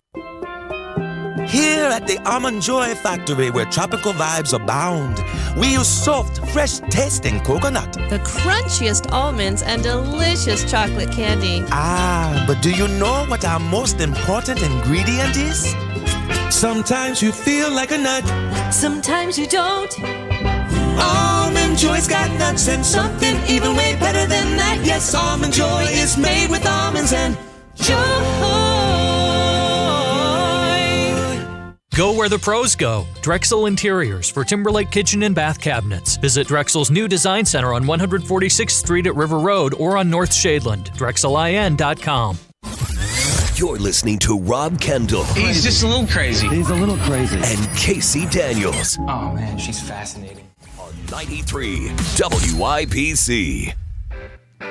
22 minutes after 10, it's Kendall and Casey on 93 WIBC. Let's talk about a couple quick hits here that are trending. Turkey Run State Park. Okay, so Travel Awaits ranked all of the state parks in the United States. They came up with the top 10 list, and Turkey Run State Park, according to them, is the 7th best in the entire nation. Wow. I know. We're number 7. We're number 7. I love Turkey Run State Park. It's fantastic. Also trending this morning, Al Pacino. Did you hear about this? He's having a baby. Do you remember was it last week? It was a couple weeks ago. Robert De Niro welcomed his 7th child. Robert De Niro, 79 years old. Well, now Al Pacino doing the same thing. Al Pacino, you want to take a guess on how old he is? Well, I cheated. So you know how old he is. I'm a man of immense integrity, so that would not work for me. He's 83 years old. Yeah, that's and old. His girlfriend is 29. Okay. Who's having the baby. So, I'm torn on this because anytime you bring life into the world, that's a precious and wonderful thing. Mm-hmm. And I hope that these babies that are being born are able to live incredible lives and live faith-based lives and Christ-centered lives and do immense good in the world and change the world for the better. I hope all of those things happen and they use their resources that they'll inevitably have because of who their fathers are for great good. But I do wonder what sort of life you will. I mean, the reality is they're old, right? I mean, the reality is these are people that are 80 essentially both of them in their 80s. Mm-hmm. And based on average human male life expectancy, they will not see them graduate high school. Or I mean, at if they hit 10 years old, that's pretty impressive. Mm-hmm. So what sort of life is that? Well, yes, you will have financial security in all likelihood, but you won't actually have your father there. And your father is going to be someone deep into senior citizenship who physically you more associate much more with as a grandfather or even a great-grandparent, right? Yeah, exactly. Well, they know what they're doing. That's their choice to Sure, to absolutely. make. Absolutely. And nobody's saying they can't do it or whatever. Mm-hmm. I'm torn on that because on one hand, I'm glad this life exists and I'm glad this baby is going to be able to grow and be a person. But on the other hand, as a father, my wife and I were talking about this the other day about how many, children would you like to have? And one of the things I told her is I said, well, many, but I also want to be cognizant of being able to be an actual parent to these child. And by parent standards, while she is still young, I am on the older side. Not that I'm going to be in a wheelchair, hopefully anytime soon, but I want to see my children grow up and be able to be actively engaged in all the things that whatever children we are blessed to have do. Well, at 83, Al Pacino's going to be much different than where you are at almost 40. Yeah. Also trending this morning is the construction of 11 Park. This is the Indy 11 new stadium. It's going to be along the east shore of White River between West Washington Street and Kentucky Avenue. Now, I have to believe that they think they can attract an MLS team for this. I mean, it's going to be a 20,000-seat stadium. It's also going to have apartments, a hotel, public plaza, parking. But the major thing they're retail, restaurants. Casey, here's the major thing they're up against, though. And look, I'm always cheering for the city of Indianapolis. Even with Joe Hogsett in charge, I'm a Hoosier lifer. But the thing they're up against is the city of Indianapolis. This place is a war zone. It stinks. It's dirty. It's crime-ridden. People don't want to come down here, Casey. The businesses down here, we hear all the time about how they're struggling, about how retail businesses are struggling. Why would, look, I get that people are into the Indy 11, and now whether they're going to be able to succeed and get 20,000 people consistently, well, I don't think their current attendance matches anywhere near that. I could be wrong. You're more of a soccer fan than I am. But even if you can get the thing to work for Indy 11 games, well, how many of those are there? How are you going to combat what Joe Hogsett has done to this city? How are you going to overcome that? Yeah. Well, like I have to believe that they have another plan for it. Like they think if we build it, they will come. Now, again, are we going to get an MLS team here in Indy? My understanding on this is, and I could be wrong, but my understanding is it is 20% privately funded. 80% of it is coming from a special tax district, which says basically not that there are more taxes, but the taxes that are collected will stay in that district. I don't have much of a beef with that because you're creating revenue that otherwise wouldn't have been there, and that money staying there, so you're creating development that wouldn't have been there. I don't much have a beef with that. I guess my question, what I don't fully understand, is what if it fails? How does that stadium get paid for? So wish them the best. I want it to work. I want good things for the city. I just think you're up against a really hard sell because Indianapolis sucks right now. Okay, we've got voicemails coming up. No, we don't, because I've been doing a gajillion things this morning, Casey, and we've had a lot of things in flux today. Yeah, so we will not have voicemails today. Okay, well, we've got, what's his name? Danny Masterson.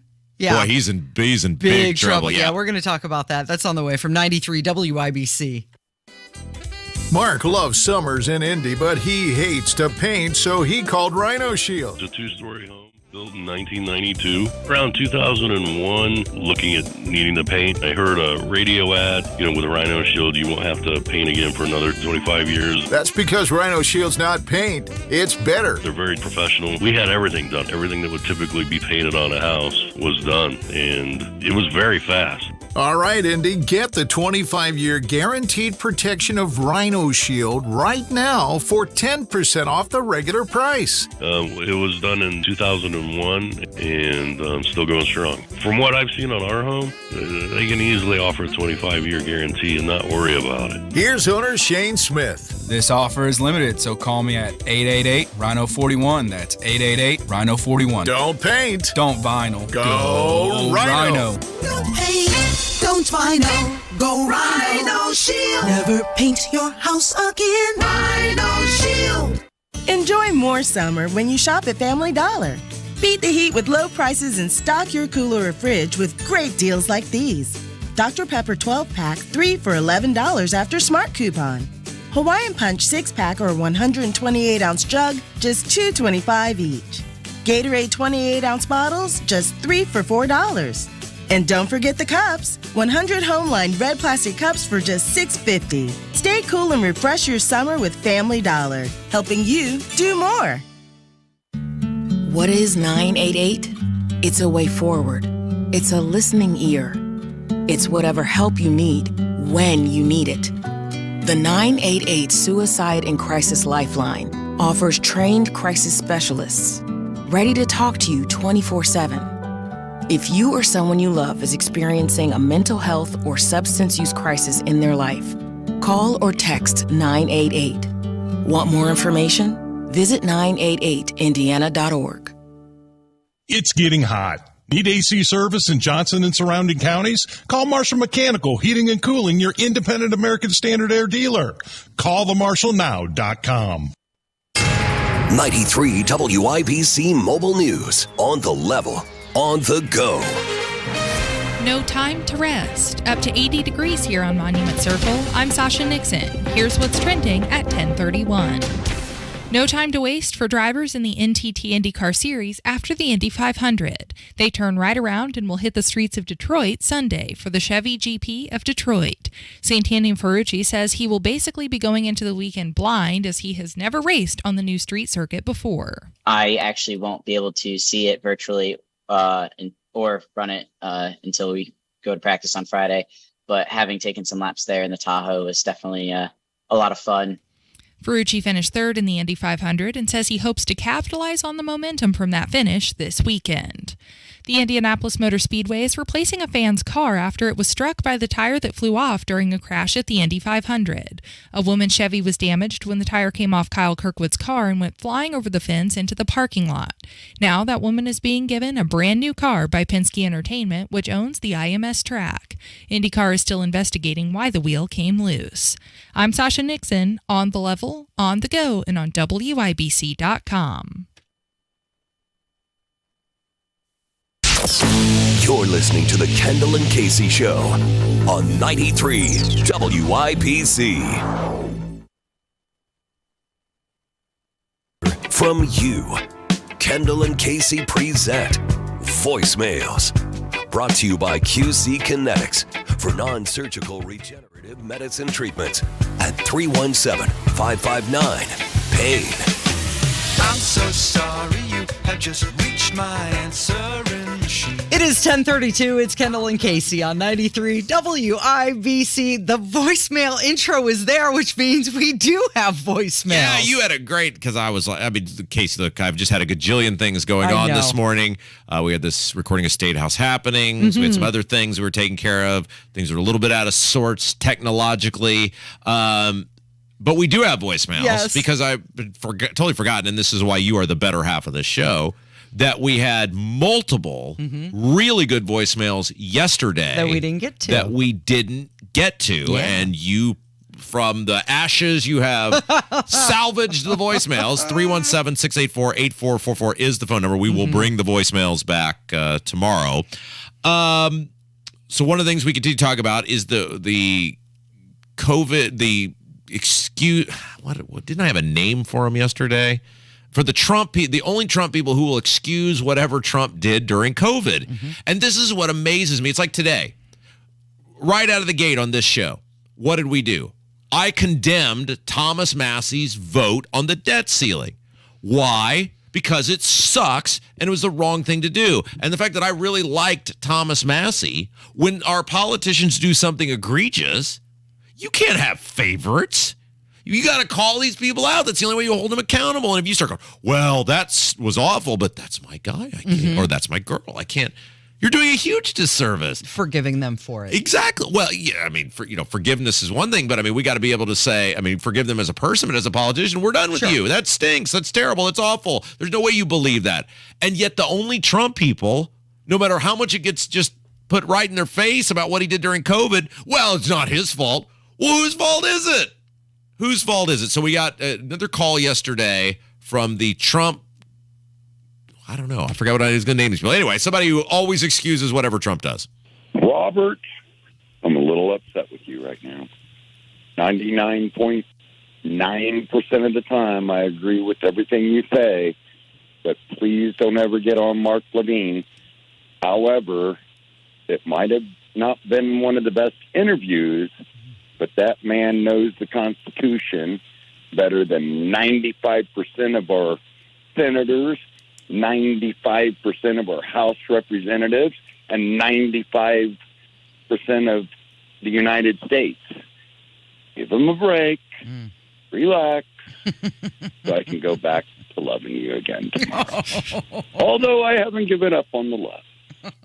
This guy's a very nice guy. He's a big listener. So we was talking about, we'd played that clip of Mark Levin sitting down with Donald Trump. Yeah. And we were talking about just how beneath it was somewhat of Mark Levin's stature. I mean, he was groveling. Yeah, he was fanboying. Big I mean, time. it was pathetic. Yeah. The guy of his age and accomplishment, he's an author, he's a syndicated radio host.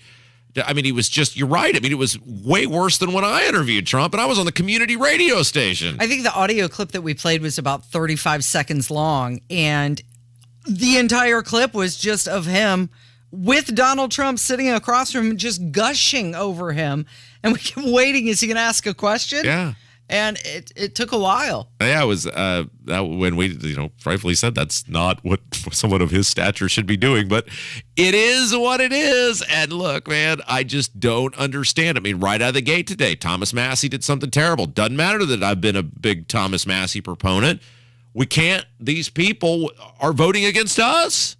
You can't have a favorite when somebody's voting against you. They're taking your money. When they're adding $4 trillion to the national debt, that's devaluing your dollar. That's devaluing your buying power. That is defaulting on you. You can't just go, well, because it's Thomas Massie, I'm not going to address it. No, we own it here. I would hope the only Trump people would treat Trump and what he did during COVID the same way. We had a question the other day after the Indy 500. Yeah. 3.6 was what he won. Yeah, Joseph Newgarden won $3.6 million. But how much of that does he actually get? Right, that was our question. It always says Joseph Newgarden takes up $3.6 million. Yeah. Does he actually get that, or is that with his team?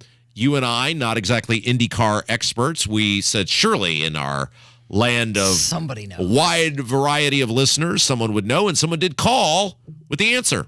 So, in to Rob's question about IndyCar payouts for the purses, my family was an IndyCar, recently retired, and to answer your question, it depends on the driver's contract. The driver will always get a chunk of the purse. It just depends on what percentage the team gets per their individual contracts. So hope that helps. Have a good day. So Stingray Rob, who's 21 and in his first 500 and lucky to be in the race. I mean, not to say he didn't earn it or whatever, but I mean, let's face it.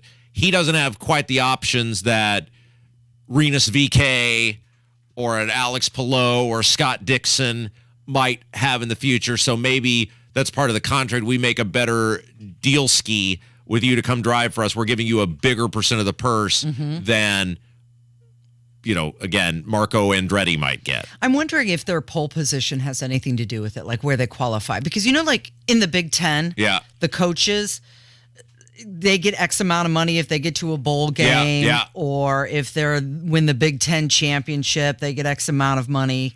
I'm wondering if it's anything like that. Well, I would guess, and again, just totally a guess. Top 5 pole position, you're going to get more money. Well, I think they get paid based on how you qualify as part of the deal, and so they whatever percentage they get, they probably get of that. Yeah. So at least we have a working knowledge now next year. We'll be ready. We'll be ready next year if we still have jobs. Right. Okay. Remember the other day I talked about how I did a civic service with the person who I work with at the golf course. This is a high school person, and they were looking at their pay stub, and I could tell it might as well have been hieroglyphics. They had no idea. And I said, do you understand what any of that is? And they said, no. And I said, wait. And this is a very accomplished student. This is not a person who's spending a lot of time in school suspension or detention. Very accomplished, going to go to college and pursue. I said, so you are about to be a senior in high school, and they've never taught you how to read the back of a pay stub. And they said, no. And I said, well, that is unbelievable, but totally believable, because it's Brownsburg, and we're told they're the number one school system, and they're totally focused on DEI, diversity, equity, inclusion, but a kid doesn't even know how to read the back of a check. And so, I mean, Social Security, Medicare, the FICA stuff, the state tax, county tax, explained all of that. And I said, in 10 minutes, I've done more than the education system did for you in 11 years. And this person was then, well, what is Social Security? Oh, boy. Well, it's something you pay into that you'll never get any benefit from. Around. What is Medicare? It's for once again something you to pay and that won't be there when it's. And this kid was like outraged. Well, why do I have to do this? Because that's how the government keeps you beholden to them. Yeah. And then it dawned on me. It was like, this is why everybody's working in cahoots here, right? The public education system has a vested interest in not teaching young people how the system works, what these things are, how to think for themselves, because if they start realizing, this kid was enraged after she realized, wait, I'm paying for something I'm never going to have? Yeah. You got to be kidding me. Yeah. That kid walked out of there. Probably even a little dejected. Well, and a different thinker than they walked into the place with, because they understood now how to evaluate the information. And I said, this is everybody working together. The government wants the kids not knowing, because if the kids knew, they'd be outraged at the government for how the government's taking their money and how little they're getting in return, and then they would start voting these people out. But if they don't know, they don't know how to be engaged. Exactly. And so we got a call about that. Yeah, I just got a call in and comment. Yeah, you hit it on the nail. It's all by design with the education system to keep people, dumb, ignorant, and in the dark, and they're more worried about frivolous things instead of where their tax dollars are going and where their income's going. And it's by design. The only thing you can do now is just burn the thing down to the ground and start over. Bye. Dumbing down of America. But let's make sure that we have your pronouns correct, because we don't want to hurt your feelings. So we got voicemails today. Good job. And that's all thanks to you. Yes, you're welcome. And our fabulous callers. We will have them back in real time tomorrow. 317-684-8444. That's the phone number if you would like to contribute. It's 1042. It's Kendall and Casey on 93 WIBC. Hammer and Nigel show, 3 o'clock this afternoon. Biggest stories of the day, the latest on the debt ceiling, and Rob Kendall off the rails. 93 WIBC. Oh, Harvey, be quiet. Where'd we get all this stuff? We got all our, the decoys and shotguns and the shells and stuff down there at the Indy 1500, the gun and knife show at the fairgrounds. Harvey, be quiet. Here they come. Hey, I got one there. Well, Harvey, fetch. I know most of you folks, you can't see Harvey, but you can see that the Indy 1500 has got the best deals with hundreds of dealers and manufacturers. They sell direct to you, the public, and you get the best prices on hunting gear and all your supplies. What's that taking that rabbit so long? Harvey, why does that duck keep falling out of your mouth?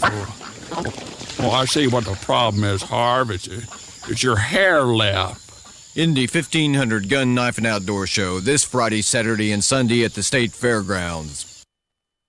If you travel 465 on the south side of Indy, heads up, INDOT has announced upcoming directional closures for work activities associated with the I-69 Finish Line project. Beginning June 2nd, eastbound 465 will close between I-70 and I-65 for approximately 3 weeks. Beginning July 7th, westbound 465 will close from I-65 to I-70 for approximately 3 weeks. Detour routes will use I-65 and I-70 near downtown. You can get all the details at I-69finishline.com. The Indianapolis Ballet presents the delightful A Midsummer Night's Dream, a magical experience for the whole family to enjoy. June 2nd through the 4th at the Toby Theater at Newfields. Also on the program, the return of the exciting ballet, Bolero. Don't miss the fun-filled A Midsummer Night's Dream, the dynamic Bolero, and more. The Indianapolis Ballet at the Toby at Newfields, June 2nd through the 4th. Tickets on sale at indieballet.org. Your home is your sanctuary. Get the peace of mind you deserve with a free estimate on a Generac automatic standby generator for your home from Generator Supercenter, the nation's #1 Generac generator dealer. With expert installation and 24-hour monitoring, Generator Supercenter won't leave you in the dark. Financing is available. Take control of your power today with Generator Supercenter. Call 317-827-0808. Generator Supercenter of Indianapolis, 317-827-0808. At Simply Safe, we design award-winning security to protect every inch of your home. It's easy to set up yourself, and now there's an even easier option. Have an expert do it for you with Simply Safe Pro Install. Always protecting, never a contract. 2 easy installation options, backed by 24/7 professional monitoring for less than $1 a day. Get 20% off any new system with Fast Protect monitoring at simplysafe.com/radio. There's no safe like Simply Safe. There's a lot of sexy content on the internet. And there's WIBC, full of faces meant for radio. Hammer and Nigel, Kendall and Casey. Okay, Casey could be on TV. Now streaming every day on YouTube. Go to youtube.com/WIBC.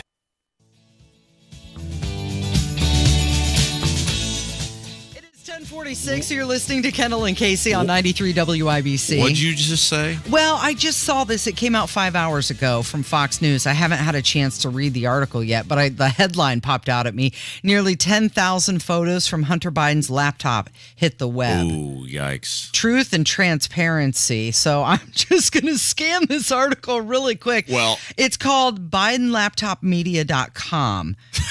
Houses almost 10,000 photos spanning from 2008 to 2019. This is Fox News with the article. This is Fox News with the article. Wow. Yeah. Well, we may have to do a deeper dive later on in the show because that is just coming across our radar here. But in the meantime, look, it is. It should be obvious to anybody with any remote amount of intelligence just how dirty and corrupt not just Biden is, but this whole family, Casey. I'm sorry, Rob, but I'm reading this article. Apparently, there's like screenshots of his Candy Crush games and different things. 98% of the photos on this website are from his laptop. Oh, we're going to have to get into that. Oh, my goodness. But yes, there was this new poll, and it said more than half the country thinks that Joe Biden is corrupt. Well, and it's obvious. I mean, it's just so... There's so much evidence. I mean, in terms of digital footprints, text messages, electronic correspondence, that this kid of his just left the breadcrumbs that if it were anybody else, that whole family would be sitting in federal prison right now. But because it's Joe Biden, 5 years, and we're still just dragging our feet on it. So at least the American people have awoken and are aware of who these people are, even if the justice system appears to not be willing to do anything about it. Okay, so spokesperson John Kirby, he was asked about this. And we have to really listen to this audio carefully because he was asked about this poll that said half the country thinks that Joe Biden is corrupt. And here's his answer. In the middle of this, there was a Harvard-Harris poll this month that found that 53% of the public, including a fourth of Democrats, believe, quote, Joe Biden was involved with his son in an illegal influence peddling scheme. There's, of course, evidence that the president interacted with his relatives, associates from China, Mexico, Kazakhstan, Russia, and Ukraine. So what do you say to the majority of Americans who believe that the president is himself corrupt? Wow. The president has spoken to this. The president has spoken to this. And there's nothing to these claims. Casey, I was listening real hard, and it sounded like I heard someone in the background. Did you hear it? I did. Yeah, that was Karine Jean-Pierre, who was standing right next to John Kirby. John Kirby says, wow. And then you hear Karine Jean-Pierre say, Jesus. Yeah, can you play it again? Can you cue it up to that? I mean, she's faint, and she's in the background, but that's her reaction. Yeah, it's pretty obvious. I mean, I've got these headphones on, but it seemed pretty obvious. Wow, Jesus. Yep, there it is. They do not want to field questions about that. Well, and isn't it pathetic that, I mean, it is, and it's the exact same thing we went through in 2020, where they hid and disabled, for lack of a better term, the laptop story. It's obviously his laptop. He's all over the thing. It's not like it's one video where you go, well, that's a doctored video, or one photo. No, that's not him. It's not like, you know, they've got him assassinating Oswald in the tunnel or something. It's obvious it's him. He's doing the things that everybody knows he did. And yet they, in 2020, well, this could be Russian disinformation. Sure. I mean, it is pathetic that these people are out walking amongst us because they are horribly corrupt people who have totally had vote and office for sale for who knows how long. How did Joe Biden end up with classified documents from the 1970s in his garage, Casey? He walked out with them. I'm still fascinated by this article because now I'm finding it everywhere. This BidenLaptopMedia.com, all of these photos, they're saying that Is there more nudity? Is there more Hunter Biden naked photos? And that's what I was about to say. They're saying that genitalia is being fuzzed out. But there's text conversations with Hunter Biden and Haley Biden. Oh boy. We're going to have some fun with that one. Let's talk about what's going on with Danny Masterson. This is the guy who was in that 70s show. Yes. Hyde. Was that his name? That sounds right. Is that right? The Yeah, one Hyde. with the curly hair. Yeah, I think that was his name. He was convicted yesterday on 2 counts of forcible rape. And the jury, there was a third rape charge. They couldn't reach a verdict in that one. They were deadlocked in that one. But he faces up to 30 years in prison now. Okay, there's so many things that are super interesting about this. Number one, he had previously gone through a trial. A mistrial was declared because they couldn't get, I mean, it was a hung jury. Yeah. And it came out in that trial that the majority of the jury members voted to acquit. So he went from the majority voting to acquit in the first trial, and I don't know what the difference was between the two. Sometimes it's just different people with different interpretations. But something happened where he was almost out of this, And now he's been convicted. Yep. The other thing that's very interesting about this, and again, I'm not at all familiar with the intricate details of the case, these allegations were from 2001 to 2003. Yes. I'm not sure how you prove something from 20 years ago, but apparently they did, at least to the level beyond a reasonable doubt, which is the standard juries are supposed to use. He asked to be free until the sentencing. The hearing is set for August 4th for the sentencing, how long he'll be spending time in jail. But the judge denied it and said, no, you're not walking around among us. Well, a bunch of stuff had come out on this guy. He was deeply involved in Scientology. And look, I'm sure there are otherwise decent people who are involved in Scientology, maybe even people who are hearing our voice right now. But there is a long list of odd behavior out of people who are involved in Scientology. And so that is, I'm not going to use the phrase strike number one, but that was the first kind of glaring thing.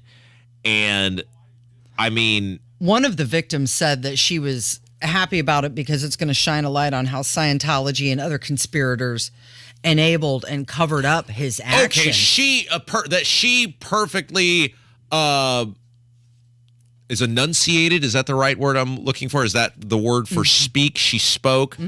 The red flags that many people have related to Scientology, certain parts of Scientology. So she articulated better much of what I was attempting to get out. Yeah. Okay. So they're saying that within these, what he did is he drugged these women.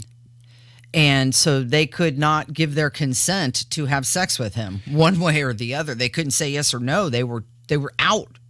And then he did what he wanted. And obviously these are super serious allegations, and clearly he's been, at least convicted on a couple of them.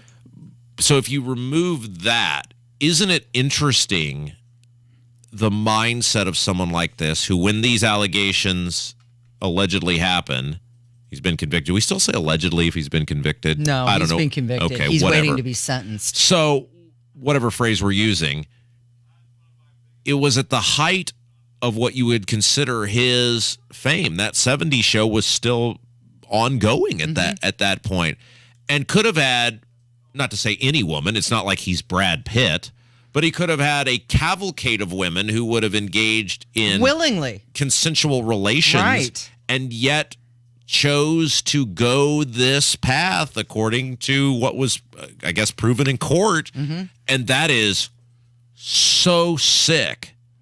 I mean, it's sick to do it at any time, even if you look like John Wayne Gacy, but much less if a relatively decent guy, and back then he was a decent looking dude, and obviously had all sorts of fame and money, and again, clearly had much at his disposal in terms of resources, and chooses to engage in this behavior. Yeah, he's going to pay for it for a long time, he's too, probably, as he should. Well, if he gets 30 years, he was born in 76, so that would make him 47 years old. So it's basically a life, the rest almost of a his life life. sentence, depending on how much he has to actually serve. Yeah. It is 10:55. It's Kendall and Casey on 93 WIBC. And before we get to a break, I wanted to share with you this new campaign ad. This is coming out of San Francisco. They launched a $6 million ad campaign, painting the city as quirky and fun. And that is because nobody is visiting San Francisco anymore. Welcome to the most beautiful city in the world, where it's never the same, but always San Francisco. San Francisco, I'm coming home again, never to roam again. I come San Francisco, I don't need Frisco. San Francisco, here So the city's been plagued with just homelessness, drug abuse. A lot of the retailers are bailing out of the city, and it's obviously suffering. Have you ever been to San Francisco? Do I look like someone who's ever been to San Francisco? I love San Francisco. One of my favorite cities. There was so much fantastic stuff. I've barely been out of the city, Casey. Oh, man, it's so sad what has happened to San Francisco and all of our American cities. It's just, I hope the campaign works for them, but they got to turn it around. 10:56 with Kendall and Casey on 93 WIBC. Hey, it's almost time to crown an NBA champion, and FanDuel wants you to be part of that excitement because right now new customers can get a no-sweat first bet up to $2,500. That's $2,500 back in bonus bets if your first bet doesn't win. I love betting with FanDuel. There's all different sorts of prop bets you can make, great promos every day, bonus payouts, and when you do win, you get paid instantly, your winnings in your account ASAP. Look, there's no better place to bet all the finals action than America's #1 sports book. Visit FanDuel.com/WIBC and get a no-sweat first bet up to $2,500. That's FanDuel.com/WIBC. FanDuel, official sports betting partner of the NBA. 21 plus at present in Indiana. First online real money wager only. $10 deposit required. Refund issued as non-withdrawable bonus bets that expire in 14 days. Restrictions apply. See full terms on FanDuel.com/sportsbook. Gambling problem, call 1-800-9-WITH-IT. Have you saved enough? Do you have a plan for Social Security and taxes in retirement? Hey, Casey Weed of Howard Bailey Financial, where our mission is to help you gain clarity and purpose and elevate meaning in your life through personal and practical financial strategies. That's why we want to give you our Retire with Purpose toolkit at no cost. In it, you'll find valuable information on minimizing taxes, maximizing Social Security, and building a retirement income you can't outlive. Plus, you'll receive a copy of my book, Job Optional. To get your complimentary toolkit, call or text the keyword info 42 to 866-482-9559. That's info 42 to 866-482-9559. Howard Bailey Financial is the official wealth management partner of Notre Dame Athletics. Notre Dame Athletics was compensated for this endorsement and is not a current client of Howard Bailey. For more information, please visit howardbailey.com/ND disclosure. Investment advisory services may be offered through Howard Bailey Securities LLC, a registered investment advisor. Working with Howard Bailey Securities LLC cannot guarantee investment success or that specific financial goals will be achieved. Hey, Jeff Chapman here. Lordy, I can't believe Chapman turns 40. Since 1983. Heck, I was still in my disco days back then. You know, staying alive. If your AC's having trouble staying alive, call the man for all seasons. Chapman Heating, Air Conditioning, Plumbing, and Drains. ChapmanHeating.com. Go where the pros go. Drexel Interiors for Timberlake kitchen and bath cabinets. Visit Drexel's new design center on 146th Street at River Road or on North Shadeland. DrexelIN.com. Running it back, the impact of sports and helping the community. I'm Sasha Nixon. All of that and more coming up from the Peterman Brothers Heating, Plumbing, and Electrical Studios after Fox News at 11 o'clock. You're listening to 93 WIBC, WIBC HD1 in Indianapolis. It's 11 o'clock, time for Fox News. There are still no's in the Senate. I'm Chris Foster, Fox News. The bill to suspend the nation's debt limit passed last night by the House could get a Senate vote as soon as tonight or tomorrow. Iowa Republican Chuck Grassley on Fox. There's a lot in this bill that's very good. There's some that's not so good, but it is a compromise. But some Republicans, including presidential candidate Tim Scott, say it's a bad deal. Joe Biden, who we cannot trust on spending, has an unlimited credit card until the end of his term. Until January 2025. There is no limit. There is no way for us to understand what he's going to spend except for looking back. The bill needs 60 Senate votes to pass. In Ukraine's capital, Kyiv, 3 people, including a 9-year-old girl and her mother, trying to get into a locked bomb shelter, are reported killed by falling debris, as Ukraine's military reports shooting down all 10 Russian missiles fired at the city overnight. Ukraine's President Volodymyr Zelensky with European leaders at a summit in Moldova. I thank those who are helping, those who understand that every step in air defense enforcement is literally saving lives. Attacks aimed at Kyiv have intensified over the past month. It's June 1st, considered the start of hurricane season. National Hurricane Center Director Dr. Michael Brennan says don't get hung up on hurricane categories and wind speed. Especially for rainfall flooding, because that has almost nothing to do with how strong a storm is from a wind perspective. It has to do with how fast the storm's moving, how fast it's raining over a given location, how long it rains at that location. The first named storm of the season will be called Arlene.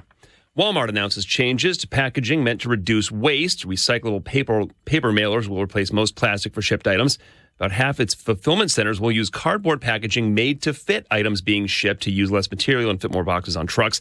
Customers picking up orders will have the option now to use their own bags. Payroll processor ADP reports more new jobs created last month than most economists expected, 278,000. America's listening to Fox News. 93 WIBC Mobile News. On the level, on the go.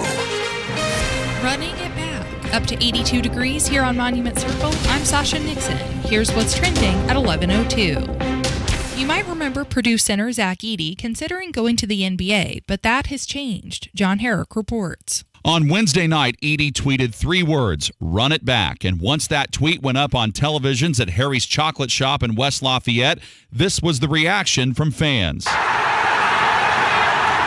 Edey decided to come back to Purdue for a 4th season. He was both the Big Ten and National Player of the Year, averaging more than 22 points and 13 rebounds a game in 2023.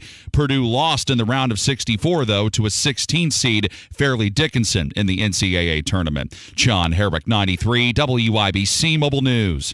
Terre Haute is set to benefit big time from hosting a regional in the NCAA baseball tournament. Kurt Darling has more. Thousands of fans from Wright State, North Carolina, and Iowa will be in Terre Haute this weekend spending money as they watch their teams compete in the regional hosted by Indiana State. The Sycamores earned the right to host the event, having one of their best seasons ever. Mayor Duke Bennett says that the economic benefits will be huge, with hotel rooms full and those fans eating at local restaurants. Kirk Darling, 93 WIBC Mobile News. With the warm weather, you may be happy to know that Indy Parks will officially open their public pools Saturday. Indy Parks tweeted that many of the pools were open to the public over Memorial Day weekend, but they were closed this week for additional lifeguard training. And this weekend, you can help local police officers support Hoosiers in need through the Pack the Cruiser food drive. Officers in Hamilton, Johnson, Marion, and Monroe counties will be collecting food in front of certain Kroger stores from 10 a.m. to 2 p.m. Saturday. Learn more at WIBC.com. I'm Sasha Nixon, on the level, on the go, and on WIBC.com. Listen, joint pain is a thief. No 2 ways about it. That's football legend Emmitt Smith, who knows a thing or two about pain. It steals your joy, your time with family, or doing things you love. It can even steal your livelihood. But QC Kinetics can help put a stop to that. Don't hand everything over to pain. QC Kinetics is the nation's leader in regenerative medicine, a cutting-edge technology that helps relieve pain in your knees, hips, shoulders, and back using healing properties directly from your own body. It's easy. Get treated in the office and walk right out afterward. Simple, right? And QC Kinetics' remarkable all-natural treatments deliver long-lasting relief without surgery or long recovery times. Don't let soreness or achiness rob you of doing the things you love. Tell that pain, not today, not ever. You've got QC Kinetics on your side. Call QC Kinetics, 317-559-PAIN. That's 317-559-PAIN. 317-559-PAIN. You're listening to Rob Kendall. It's an action-packed show today, Casey. Let's go! And Casey Daniels. The gang is all back together. On 93 WIBC. Good morning. It is Thursday, June 1st. It's 5 minutes after 11. You're listening to Kendall and Casey on 93 WIBC. His name is Rob Kendall. My name is Casey Daniels. We're glad you're joining us this morning. You can find him on Twitter, Rob M. Kendall. You can find me on Twitter at Casey Daniels 317. We had a question, and I know we're going to get to our stories here in just a bit. Great. But we had a question about how much do the IndyCar drivers get paid. Yes. You know, everybody saw the report that Joseph Newgarden, $3.6 million, and how much of that was he going to get? Right. Somebody called in and said it's based on their contract.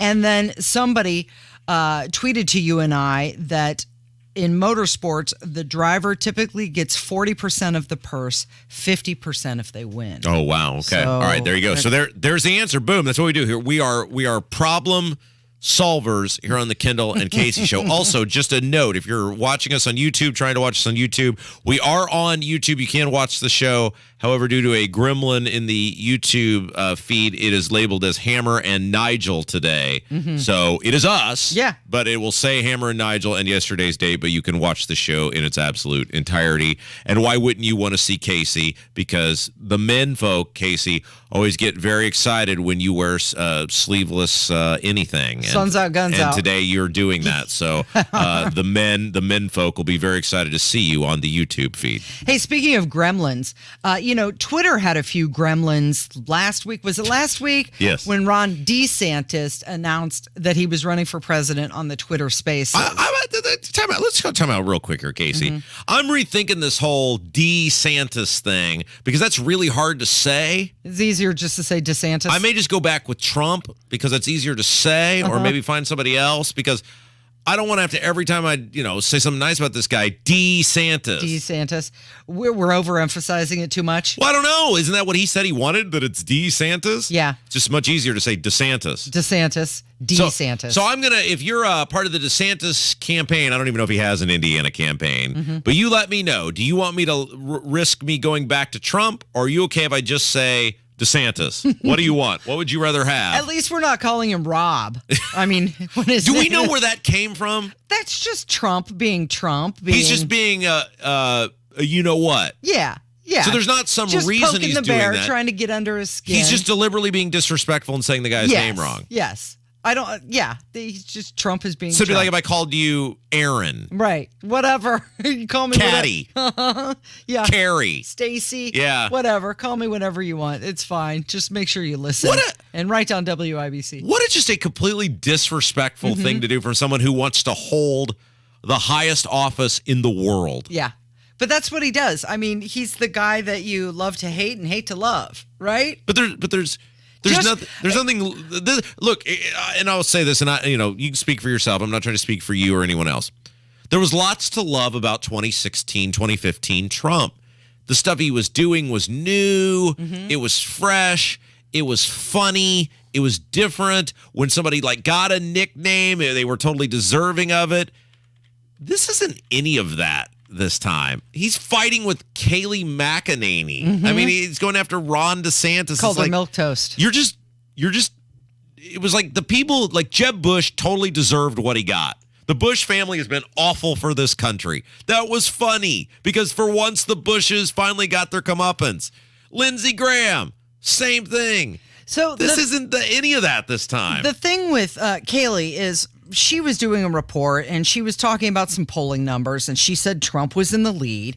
But in the poll that she was quoting, Trump, I think, had 34% or 34 points, and she said he was at 25. By the way, can I just stop you real quick? Yeah. And then you can finish your thought because I'm sure it's brilliant and amazing. I'd like to point out our YouTube feed went up about 35% within 1 minute of me saying that. My shoulders were your out. Shoulders. Okay. You people have issues. Thanks for the info. Remember that time we said you were showing cleavage and we were in the thousands of people that were viewing? Yeah. We should.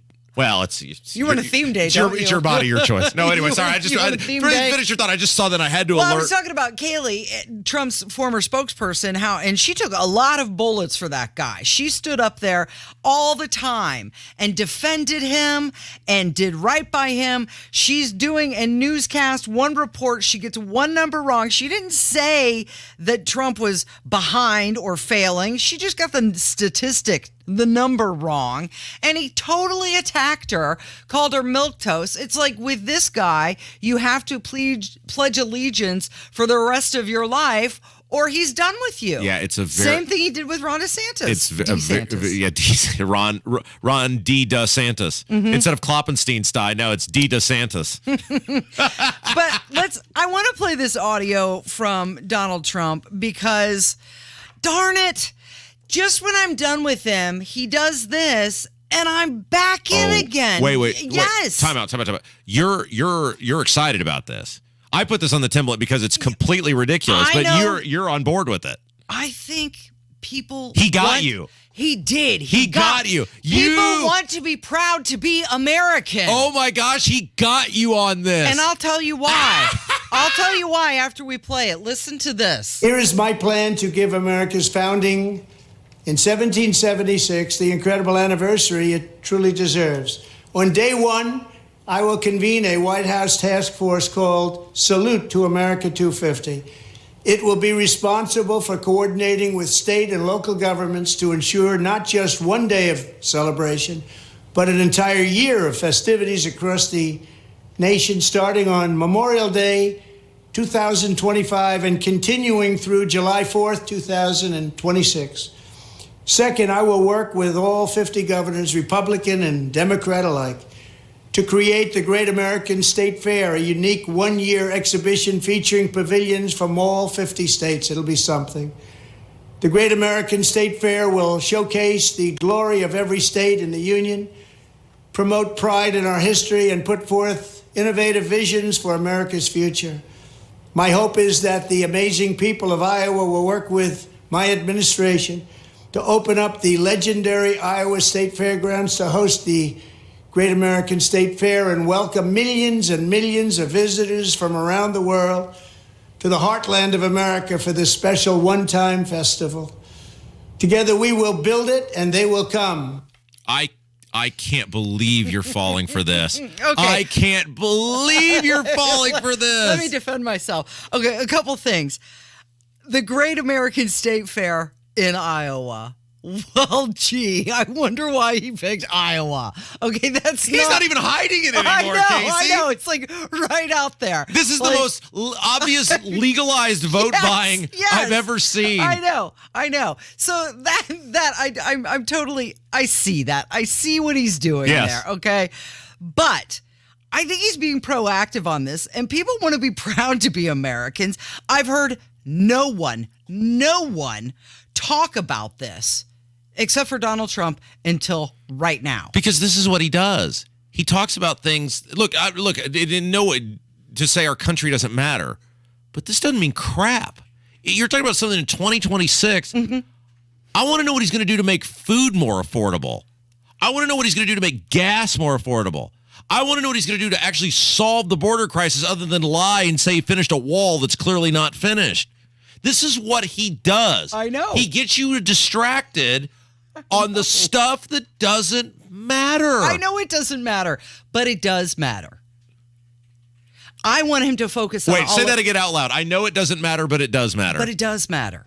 It's hitting you in the feels. Exactly. And that's what Trump does, and that's why people like him. Okay, but time out. This is such a learning opportunity here. And no, I want him to focus on all of the things as well. I know, but what I'm not saying that. And I get that. You see what he's doing, and I get that. I see right through it. But why is this working for you? It's how you feel. Mm-hmm. So on he's one hand, tapping into it. He's tapping into it. But we can't be these only Trump people who go, well, this is so great that he's being patriotic. That's a feel. Mm-hmm. You can't on one hand say you're voting for him because he does something like this because of how it makes you feel, but then yet rip somebody who says, I won't vote for him because of how he makes me feel because of how he behaves on social media. See, we can't. This is the thing. You can't be critical of the people who are doing the same thing you're doing because they're equally as ridiculous. I think it's Trump being Trump, and this is what he's a master at. It's P.T. Barnum. Yes. Step right up. Yes, and that's what I'm saying. And he's going to get people excited about this. Now, here's the other thing. Okay, you were not around in 1976. That is correct. For the bicentennial. I was not here. And I was, and I can remember it. Yeah. I mean, there was a special logo. Flags were everywhere. There was this train that went across the country. Every major city had enormous fireworks on 4th of July. It was a year-long celebration. And I can remember running around in my bell-bottom jeans and my Peter Pan collared shirt with my Dorothy Hamill haircut. Is there a picture of that? Yes, there is. And it made you proud to be an American.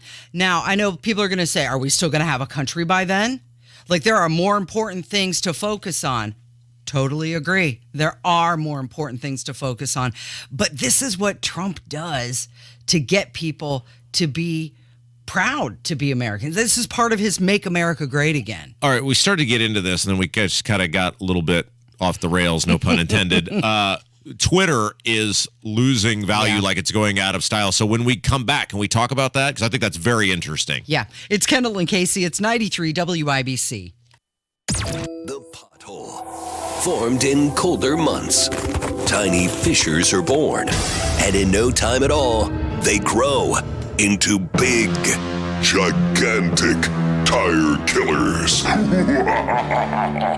That's why you need Matt Baird Traffic. Watch out on Keystone Avenue. He'll guide you around these hidden monsters. Yeah, might as well call it a basement. And on to safer ground. You don't want to be in the far left lane. Mornings and afternoons on 93 WIBC. It's prime home selling season. Right now, home buyers are actively looking. With mortgage rates moving lower, now is the ideal time to get your home sold for maximum dollar. Make the smart choice. Hire the agent I recommend, Mark Dietl. Maybe you're a growing family or working from home, and that means you need more space. Matt in Greenfield has a bunch of investment properties, so he knows who's good in the real estate world. He heard about Mark Dietl and how awesome he was, and it's true. He hired Mark for his most recent home sale, and he delivered a cash offer, no inspection, no appraisal in days. There's only one agent that we recommend and trust on the Hammer and Nigel show, and it's Mark Dietl. And the reason we trust him is because of the guarantee. Mark Dietl guarantees your home sold at an agreed-upon price and deadline, or he will buy it. Call him right now,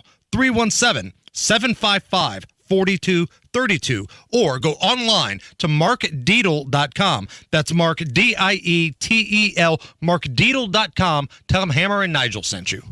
Diamonds Direct takes our most popular offer ever up to the next level. Now, for a limited time, you can make any purchase and take advantage of special financing for up to 5 years, or get $5,000 off. Get the lowest possible monthly payment, or get a generous cash credit. It's all about giving you more. Design the ring of your dreams with our most flexible finance options and best savings ever offered. Diamonds Direct. Your love, our passion. Get details and more at diamondsdirect.com. On approved credit. Gilbert worked in retail and restaurant management for 14 years. It was time for a change. I recognized where I was at was vulnerable to the whims of the economy. Then he heard about My Computer Career. Gilbert went for it. In as little as 7 months, I got all of my certifications at a fraction of a cost for college. He became an IT pro in just months with zero experience at mycomputercareer.edu. I can work from anywhere. I have more time for my family as well. It's not rocket science. It's mycomputercareer.edu. This is one student's experience. Individual results vary. Here at the Almond Joy Factory, where tropical vibes abound, we use soft, fresh-tasting coconut. The crunchiest almonds and delicious chocolate candy. Ah, but do you know what our most important ingredient is? Sometimes you feel like a nut. Sometimes you don't. Almond Joy's got nuts and something even way better than that. Yes, Almond Joy is made with almonds and joy. Go where the pros go. Drexel Interiors for Timberlake Kitchen and Bath Cabinets. Visit Drexel's new design center on 146th Street at River Road or on North Shadeland. DrexelIN.com. You're listening to Rob Kendall. Lighten up, Francis. And Casey Daniels. I want to party with you, cowboy. The two of us together, forget it. On 93 WIBC. 19 minutes after 11.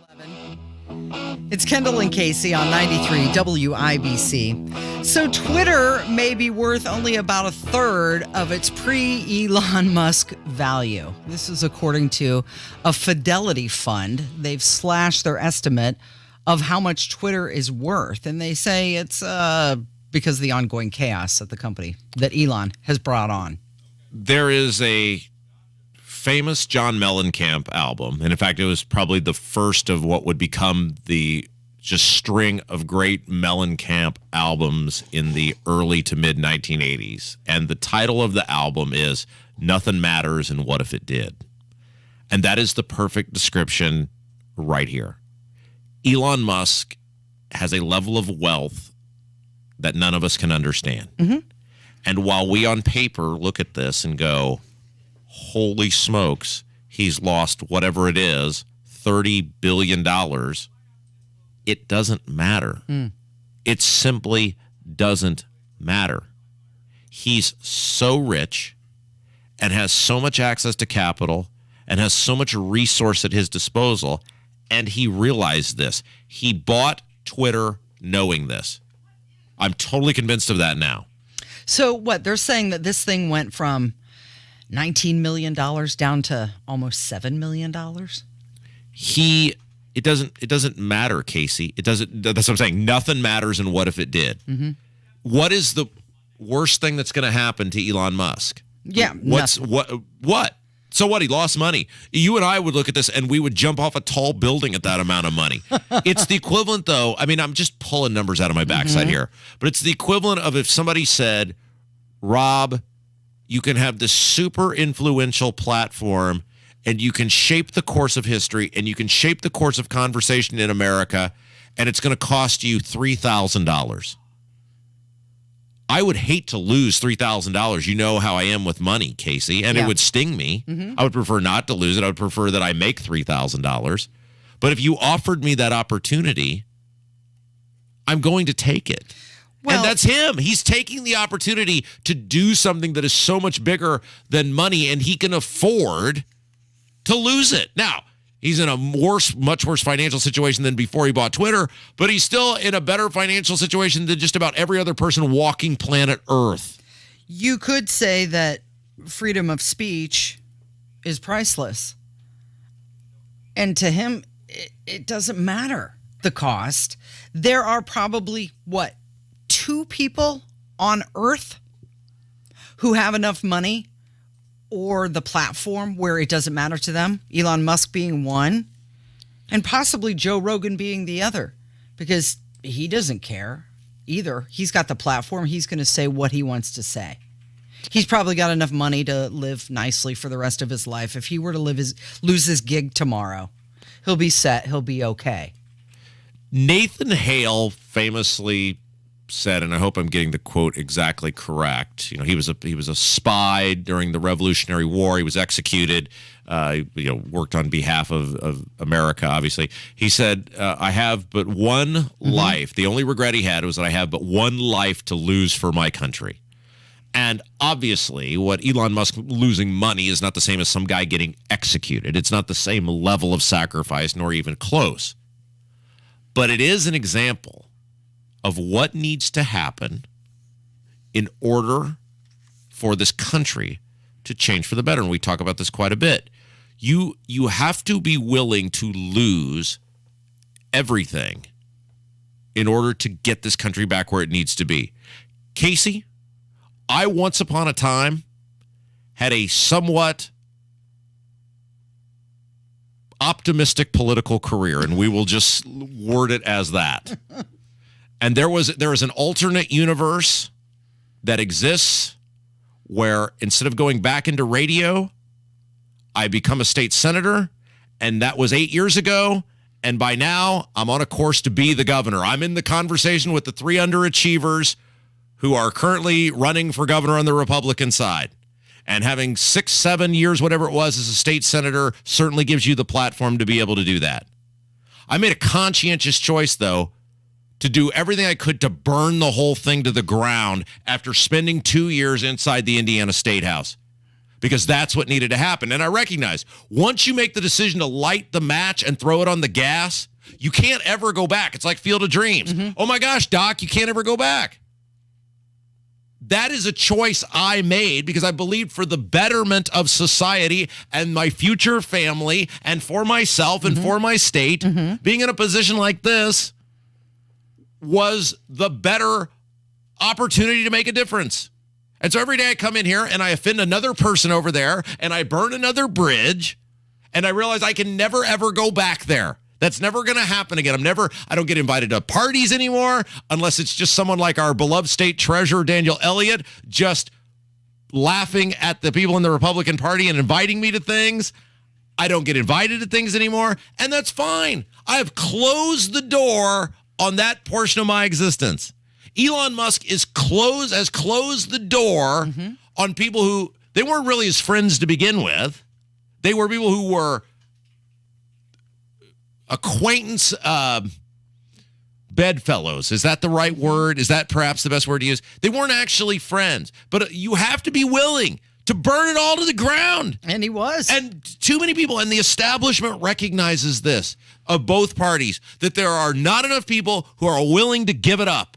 They're not willing to make the changes. They're not willing to do the work.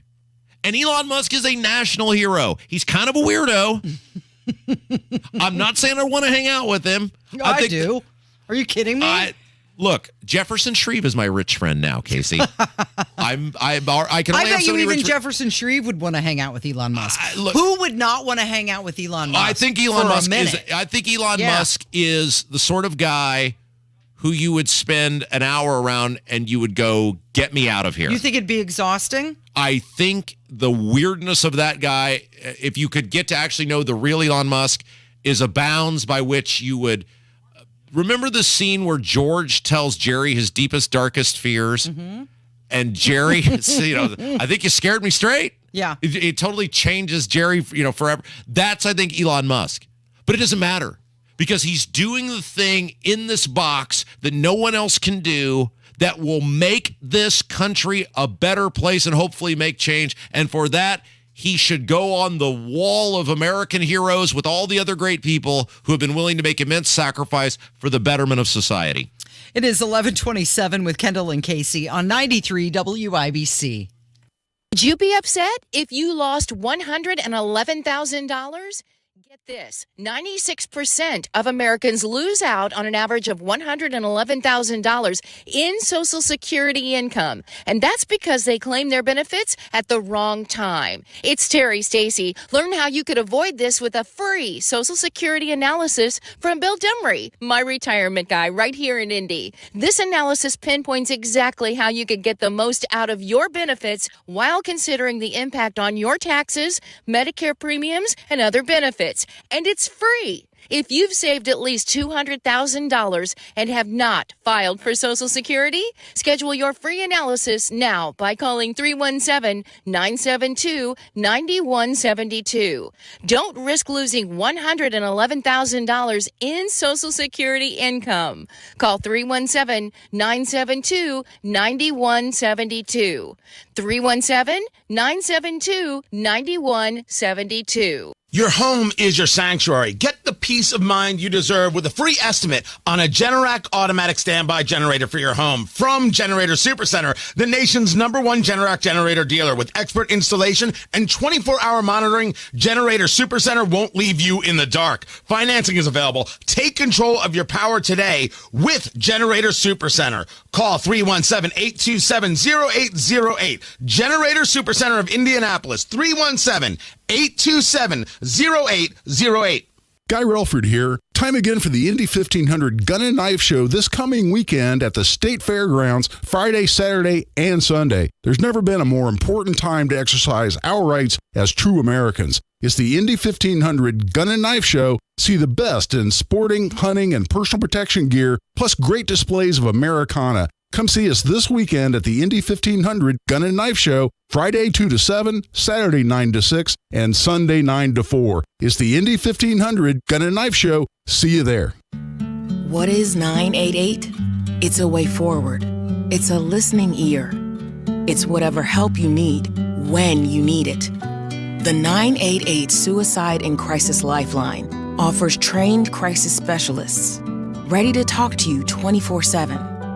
If you or someone you love is experiencing a mental health or substance use crisis in their life, call or text 988. Want more information? Visit 988indiana.org. It's getting hot. Need AC service in Johnson and surrounding counties? Call Marshall Mechanical Heating and Cooling, your independent American Standard Air dealer. Call themarshallnow.com. 93 WIBC Mobile News. On the level. On the go. Running it back, 83 degrees here on Monument Circle. I'm Sasha Nixon. Here's what's trending at 11:30. You might remember Purdue center Zach Edey considering going to the NBA, but that has changed. John Herrick reports. On Wednesday night, Edey tweeted 3 words, "Run it back." And once that tweet went up on televisions at Harry's Chocolate Shop in West Lafayette, this was the reaction from fans. Edey decided to come back to Purdue for a 4th season. He was both the Big Ten and National Player of the Year. Purdue lost in the round of 64, though, to a 16 seed, Fairleigh Dickinson, in the NCAA tournament. John Herrick, 93 WIBC Mobile News. With the warm weather, you may be happy to know that Indy Parks will officially open the public pools Saturday. I'm Sasha Nixon, on the level, on the go, and on WIBC.com. You're listening to the Kendall and Casey Show on 93 WIBC. Good morning. It is 11:31. You're listening to Kendall and Casey on 93 WIBC. Stop trying to make me look at naked people. I can't believe it's all out there. And this is being reported by a lot of people now. Nearly 10,000 photos from Hunter Biden's laptop. They hit the internets. Truth and transparency. That's what they're saying about this. Let's see. If the American people want to know what their first family is like, they're going to get it. And oh my, beware. Yeah. Because it is... Casey's like, hey, during the break, she goes, hey, you got to come over and see this. Yeah. I can't believe this. And I'm thinking, like, is there some sort of, American altering event? Is there some update on the debt ceiling? Is there some military engagement abroad that we're about to enter? And she goes, look at this. Yeah. And it's pictures of all sorts of nudity that I have been subjected to. Clearly, Casey did not take the sexual harassment training seriously. No, come on. There were well, I don't even know what you would call it, blurred out. They weren't even blurred. It was like a block. Oh, it's okay. You couldn't see his unit. It was blocked out. They put a big block, over it. But and there appeared to be some ladies of the night. In there. Yeah, that was the shocking part. I mean, I was trying to pilfer through it very quickly. He appears to again be inebriated in various shape, forms, and fashions. And Casey's just clicking on random links. And I said, you are going to just take down this entire infrastructure here at this radio station. It scanned it for a virus, and it said it was secure. Oh. But then I tried to go to another link, and it said no. So I think... So there may be viruses on that link. Possibly. I don't know. So I closed it out. Oh, that'll show it. I just X'd out. No, I've already clicked it, but I'm going to show it. You should not be looking at this at work. Do not go and look for this stuff on a work computer. You ever got your computer taken over before? You ever had that happen? What do they call that when the people bump into your computer and take over? And they make you pay a money. The computer pirates. What are they called? Where they're like, you can have scammers. Nah, there's a name for them. The people who do it on computers, where you can have your computer back for $37, and we will send you the key to your computer, and otherwise you're never going to be able to get on your computer ever again. You're looking at me like you have no idea what I'm talking about. No, somebody did that to my mom, and they tried to take a lot of money. Yeah, that's what you're going to get on that computer. I don't think so. I closed it out. It said it was secure. There was a virus scanner that went through it. I mean, Fox News is not going to put a link to this website out if it's a virus. Yeah.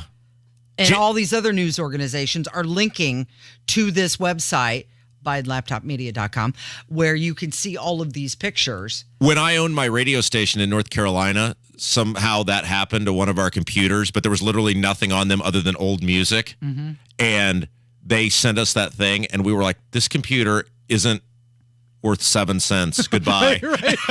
You remember that? You can have the computer. You can keep this. They were like, you got to whatever. There's nothing on this computer. You picked the wrong one. Click. Oh, boy. Well, and I don't think we ever turned that thing on again. Yeah, don't need it. It's 11:34. It's Kendall and Casey. Let's talk about what's going on with Stacey Abrams. She sat down with Christiane Amanpour from CNN, and they were talking about her writing, right? Because that's what she does now. She writes books now? She runs for office. She raises a lot of money. She loses, and then she goes and writes books. She's Mike Pence.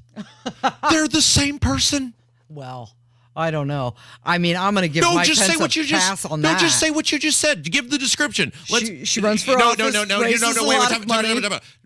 Use the same description, but use he instead of she. Oh. Ready? Go. He runs for office. He raises a lot of money. He loses. He writes books.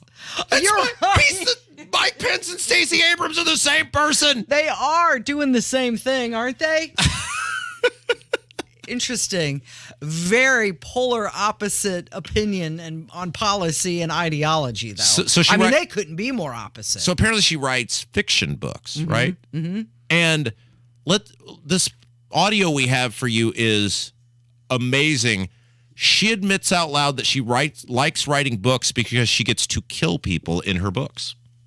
You are one busy woman as a public servant for so long. How do you get time to write novels? Writing for me is just as important as anything I do. I try to balance my life so that I'm tackling the issues I care about from multiple perspectives, and writing is one of those ways I get to think about issues, investigate them, kill off the people I don't like. Lots of fun.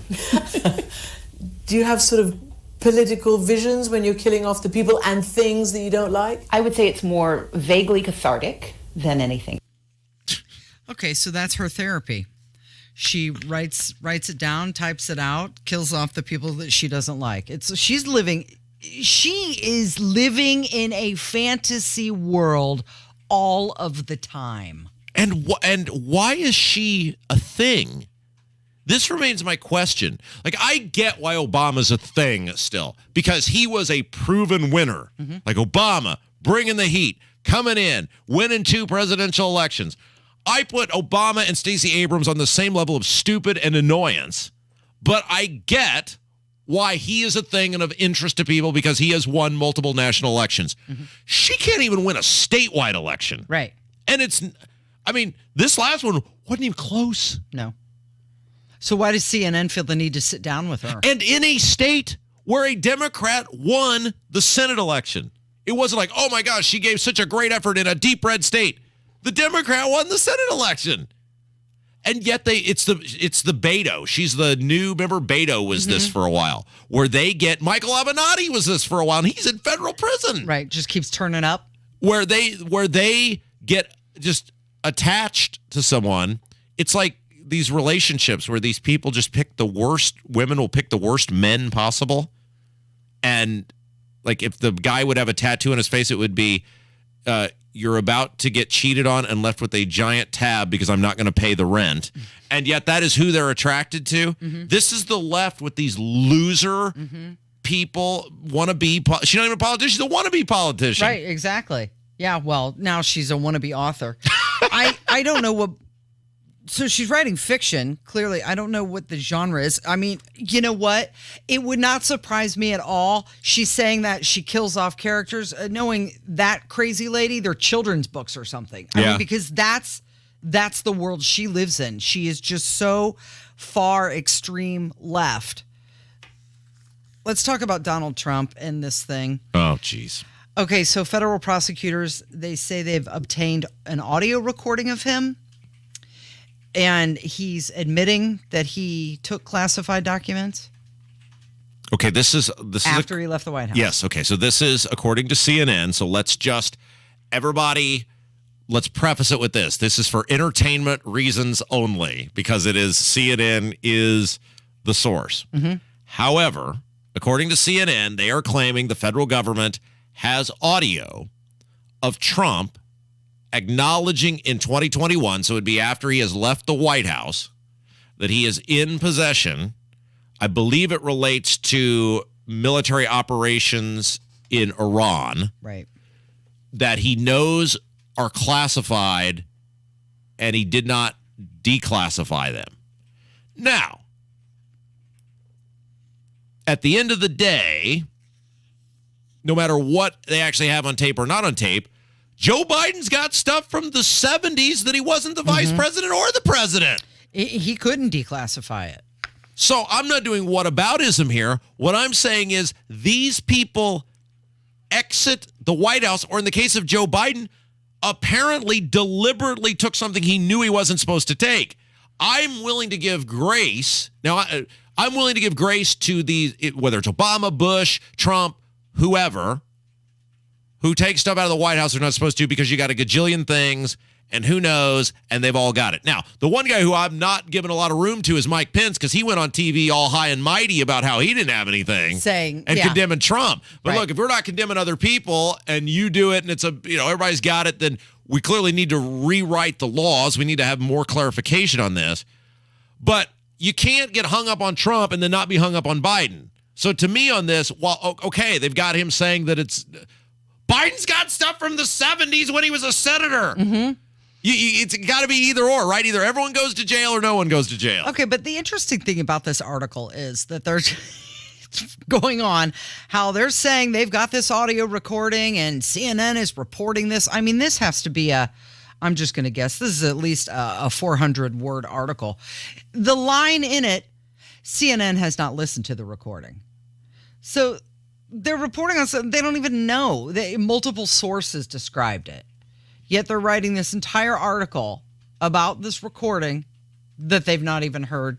They can't even prove exists. Well, that's the point. But it doesn't even, to me, it doesn't even matter if it exists, because you've got Biden, who has stuff he's definitely not supposed to have. He doesn't have any, as the vice president and senator, right. He has no wiggle room on I declassified these.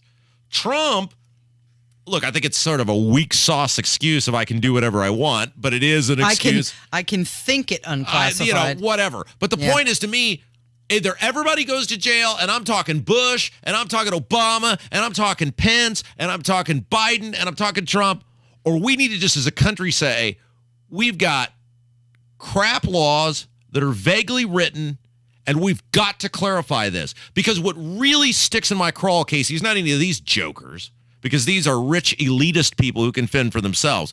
I care about the poor guy on the Navy ship who's waving to his parents, hey, Mom, look, I'm serving my country. And because there's something classified in the photo with no ill intent whatsoever, that person goes to prison, and that's a real story. That is ridiculous that these regular people have to suffer while these politicians can throw out bizarre things like, I thought it declassified. And in the case of Biden, he must have stuffed it in his sock or his pants pocket. Right. And put it in the garage next to the Corvette. I mean, this country just, it just truly is rules for thee and not for me. Let's talk about this fan whose car was hit at the Indy 500. You saw that story, right? The tire went flying off of Kyle Kirkwood's car, and she's getting a new ride. This is great. I love this. Yes. This is, so the tire hit her car and damaged it. It didn't look like it was totaled. It could have been. I don't know. But Roger Penske said that he is giving her a brand new car. You know why Roger Penske can do this? I would take that trade. Well, do you know why he can do this? Because he has infinite money. Because he's got a lot of cars hanging out. What are they doing with the, is it going to be a pace car? I don't know. We were talking with Hammer about that, about how many pace cars there actually are and how little they actually get used outside of the month-long festivities here in Indianapolis. So if you've already got one, what really is it on you to give it away unless you're going to use it? And you know what's interesting, Casey? My dad and I were talking about this the other day. You don't see the pace cars out and about in the city nearly as much as you used to. Yeah. Like the Holman family, because of their ties to Terre Haute, used to see them all the time in the western part of the state. They were, on display in Terre Haute and surrounding areas because of their tie there. You used to see them, it was a big thing. Car dealers would run ads. Hey, come today and the pace car will be, I don't hear or see that very much at all anymore. There's a pace car that lives in my neighborhood. It lives, it takes nourishment, it sleeps. I don't know who it belongs to, but there's a pace car parked out daily in front of one of the houses. So I know it lives there in my neighborhood. Good pace car, good. Yeah. Good. But this is, Roger Penske and Bowles, this is a nice goodwill to this it's great. fan. It's awesome. Great publicity for them. And that's the big difference between having, this big corporation versus just the dude who can make the decision. Thank goodness no one was hurt. Okay, Casey, we have a big surprise for our audience. Yeah. When we come back, back for the first time on the 93 WIBC airwaves in quite some time. Yes. Abdul is going to join us. We're going to talk a little bit about the mayor's race. We're going to talk about Pence running for president. We're going to talk about what's going on with these judges in Marion County. Oh, yeah. There's all sorts of things to get to. Abdul is back, baby, and he's up next. It's Kendall and Casey on 93 WIBC. Coming up on Tony Katz today, the debt ceiling deal goes to the Senate, and they don't seem too happy at all. That's after the news at noon on 93 WIBC.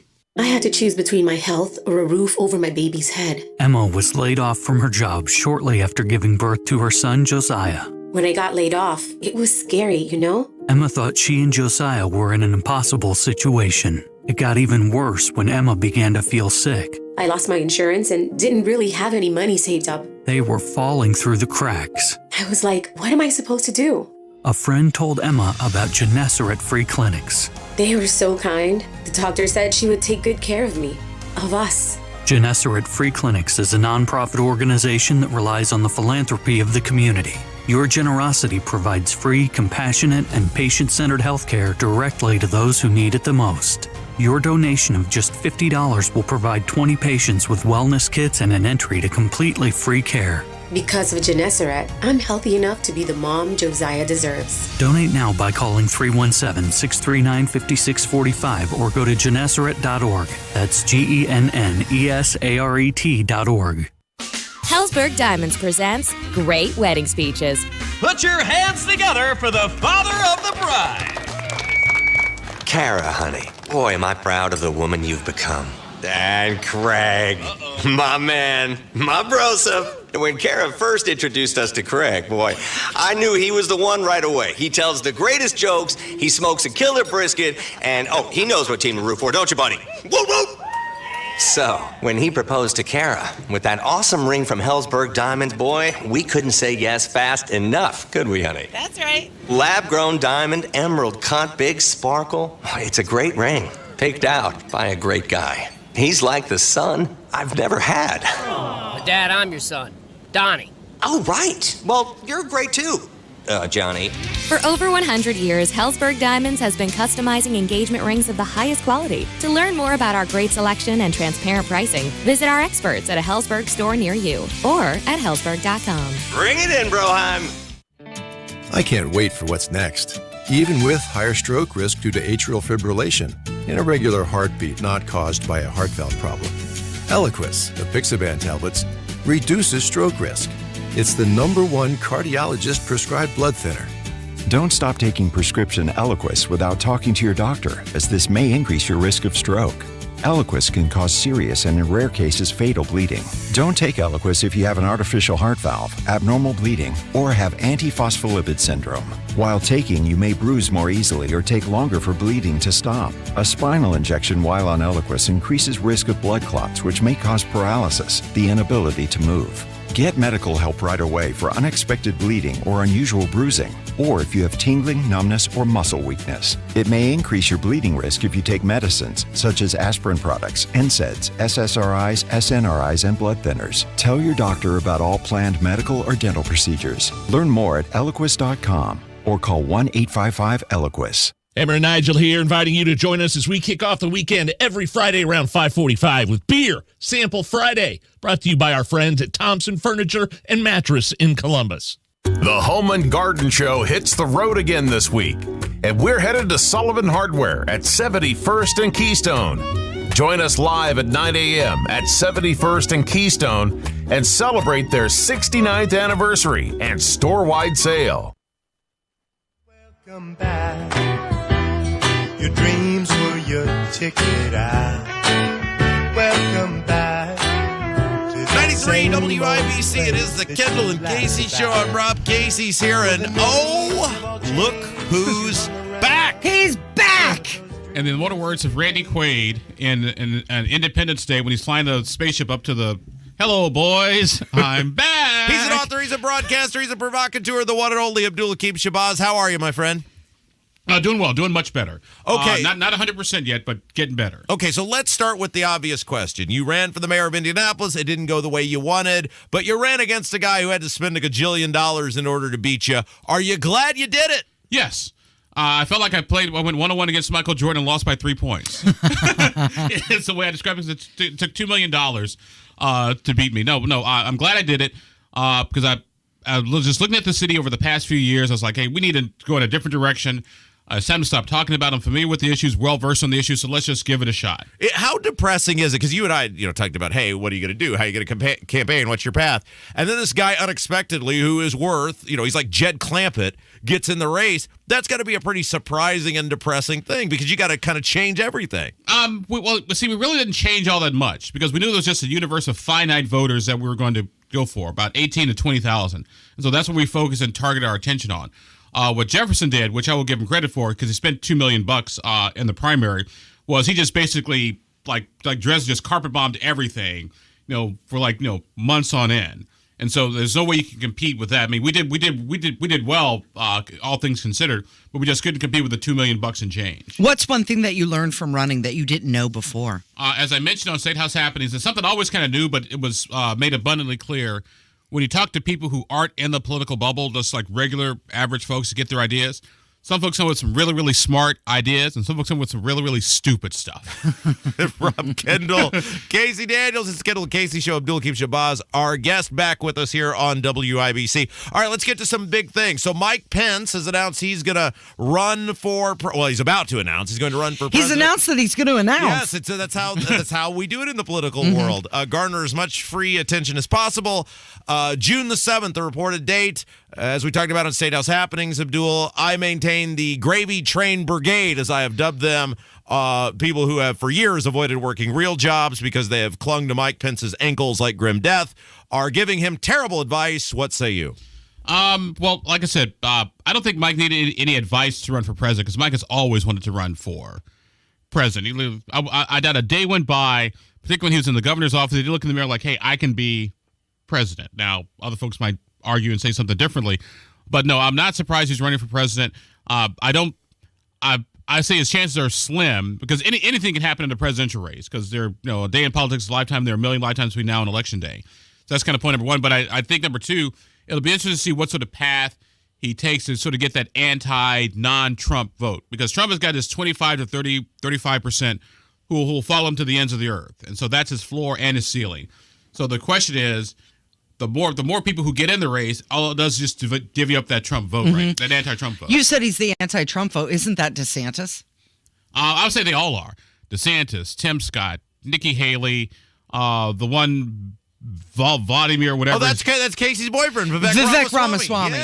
Yeah, that guy. Yeah, she dumped him for Tim Scott. He's got a bigger wallet. We broke up. Yeah, I understand. But I maintain that Pence has always, what I found when I worked under him as pharmacy board director and then indirectly, I guess, kind of worked with him. And I got some great stories. Abdul knows a lot of these stories about when I was with the state auditor and the pharmacy board director. And you can see right across the hallway from the we've got some, we talked about earlier, Casey, some great stories we're going to be. I can't wait till after June 7th when they all come out of the vault. And Abdul knows many of these stories. He was there. He reported on some of them. Others he decided not to.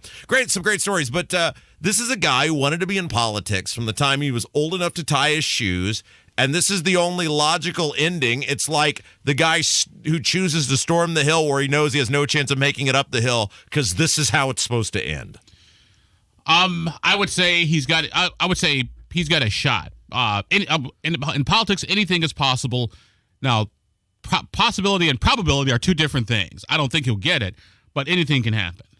Okay, let's turn our attention now. Obviously, you are back covering politics and government in the state of Indiana, and there's something fascinating happening here in Marion County in regards to a lawsuit about judges. The court system has been a total disaster here in Marion County. You've written a lot about that. This looks to change how we elect judges, how we appoint judges, maybe, perhaps. Tell us what's going on. But what happened was a lawsuit was filed basically saying that Marion County's system of selecting judges is unconstitutional because if A, it violates the Voting Rights Act, number two, it's discriminatory. Because if you look at the other 90-something odd counties here in Indiana, they all elect their judges, Hendricks, Hamilton, whatever. But in Marion County, there's a committee that nominates candidates, and they submit a list of the candidates to the governor picks three. Now the voters do vote to retain judges, but they don't vote to elect the judges. So that's the basis of the lawsuit. Who's filing the lawsuit? It's just a couple regular citizens. Okay. But they have a lawyer who sort of specializes in this type of thing. We met about a couple weeks ago just to talk about it. Now the thing is, the flip side of that is Marion County is different than the other counties because Marion County is a consolidated county, and there's a whole code on consolidated counties. So that's their argument. It's like, look, yes, we pick judges differently here in Marion County. The voters don't pick the judges directly. They elect the governor, and then the governor picks whoever, blah, blah, blah. Then we keep a balance of Republican, Democrat judges, because if you didn't, then it'd just be Democrats would run away with the whole thing. So the lawsuit was filed like the middle of May, so the state's got like 30 days to respond and some change. You surprised it took so long for somebody to file a lawsuit on this? We've been talking about this for years, and I've always looked at that and gone, that doesn't seem right that individual counties get to do things differently. I'm not surprised I'm surprised it took this long, but there's another lawsuit. Tom McDermott filed a similar lawsuit up in Lake County, because I want to say Lake County, they kind of do sort of the same thing with judge selection. So it's not uncommon, but once again, Marion County is a consolidated county, so that is a distinction with a difference. How happy are you to be out of politics and be back covering politics? Well, my health is better. I've actually gained a couple of pounds back. Are you working this weekend? Are you doing anything for the radio station? Yes, we are back now that the race is over. Yeah. We just said June 3rd would be the day that I come back, so we're going to have the show on Saturday. 1 to 3. 1 to 3. It's my 10th anniversary here at WIBC. Oh, congratulations. And also Cleavon Little's birthday from Blazing Saddles. Right. So you've been here 10 years? Yep. Wow. Happy anniversary. Thank you. Congratulations. What are you going to do? Are you going to celebrate on air? What are you doing? What's on the show? Same show I've done before. Okay, very good. Nothing's changed. You've learned nothing. That's very good. But we will have Suzanne Crouch on the show next week. Oh, okay, very good. Well, maybe she'll talk to you because... Anyway. Everybody loves talking to me. The one and only Abdul Hakim-Shabazz. Thank you, my friend. Hey, great to be back. It's Kendall and Casey on 93 WIBC. The year is almost half over, and you are still dealing with that knee or hip pain. Enough is enough. Pills are not the answer. Surgery is not the answer. You need to call QC Kinetics today. Tony Katz here, and the advanced regenerative medicine solutions at QC Kinetics can give you a life without chronic joint pain. QC Kinetics is the nation's leader in taking healing properties from your own body and applying them right into your achy joint, so your joint tissue can be repaired and restored naturally. Patients across America are having life-changing results, and there's no drugs, no surgery, and no downtime. If you have pain in your knees, back, shoulders, hips, you need to stop what you are doing and call QC Kinetics now for a free consultation. Learn how the latest advances in regenerative medicine can give you your life back. Get started today. Call QC Kinetics for your own complimentary consultation. QC Kinetics is in Eagle Creek, in Greenwood, and now in Carmel. So call 317-559-PAIN. 317-559-PAIN. In Eagle Creek, in Greenwood, and now in Carmel. 317-559-PAIN. It's the first day of the first grade, and she found a new best friend. It's a laid-back Sunday afternoon you wish would never end. The homemade taste of Bluebell and good friends gathered round. The good old days are being made right now. Your taste buds will be best buds with Dr. Pepper Float Ice Cream from Bluebell. The rich taste of creamy vanilla ice cream swirled together with the one-of-a-kind flavor of delicious Dr. Pepper. Treat yourself to a pint or half-gallon today. The good old days are being made right now. The good old days are being made right now. Look for Bluebell Ice Cream at all Meijer stores. Simply Safe was named Best Home Security of 2023 by U.S. News and World Report. But we don't do what we do for the accolades. We do it to protect you and everything you love. Our advanced sensors, indoor and outdoor HD cameras, and hazard detectors are powered by live 24/7 professional monitoring, so you get emergency help fast. Get 20% off any new system with Fast Protect monitoring at simplysafe.com/radio. There's no safe like Simply Safe. Is your Generac home standby generator ready for the next outage? Are you overdue for annual maintenance? Schedule an inspection today. With generator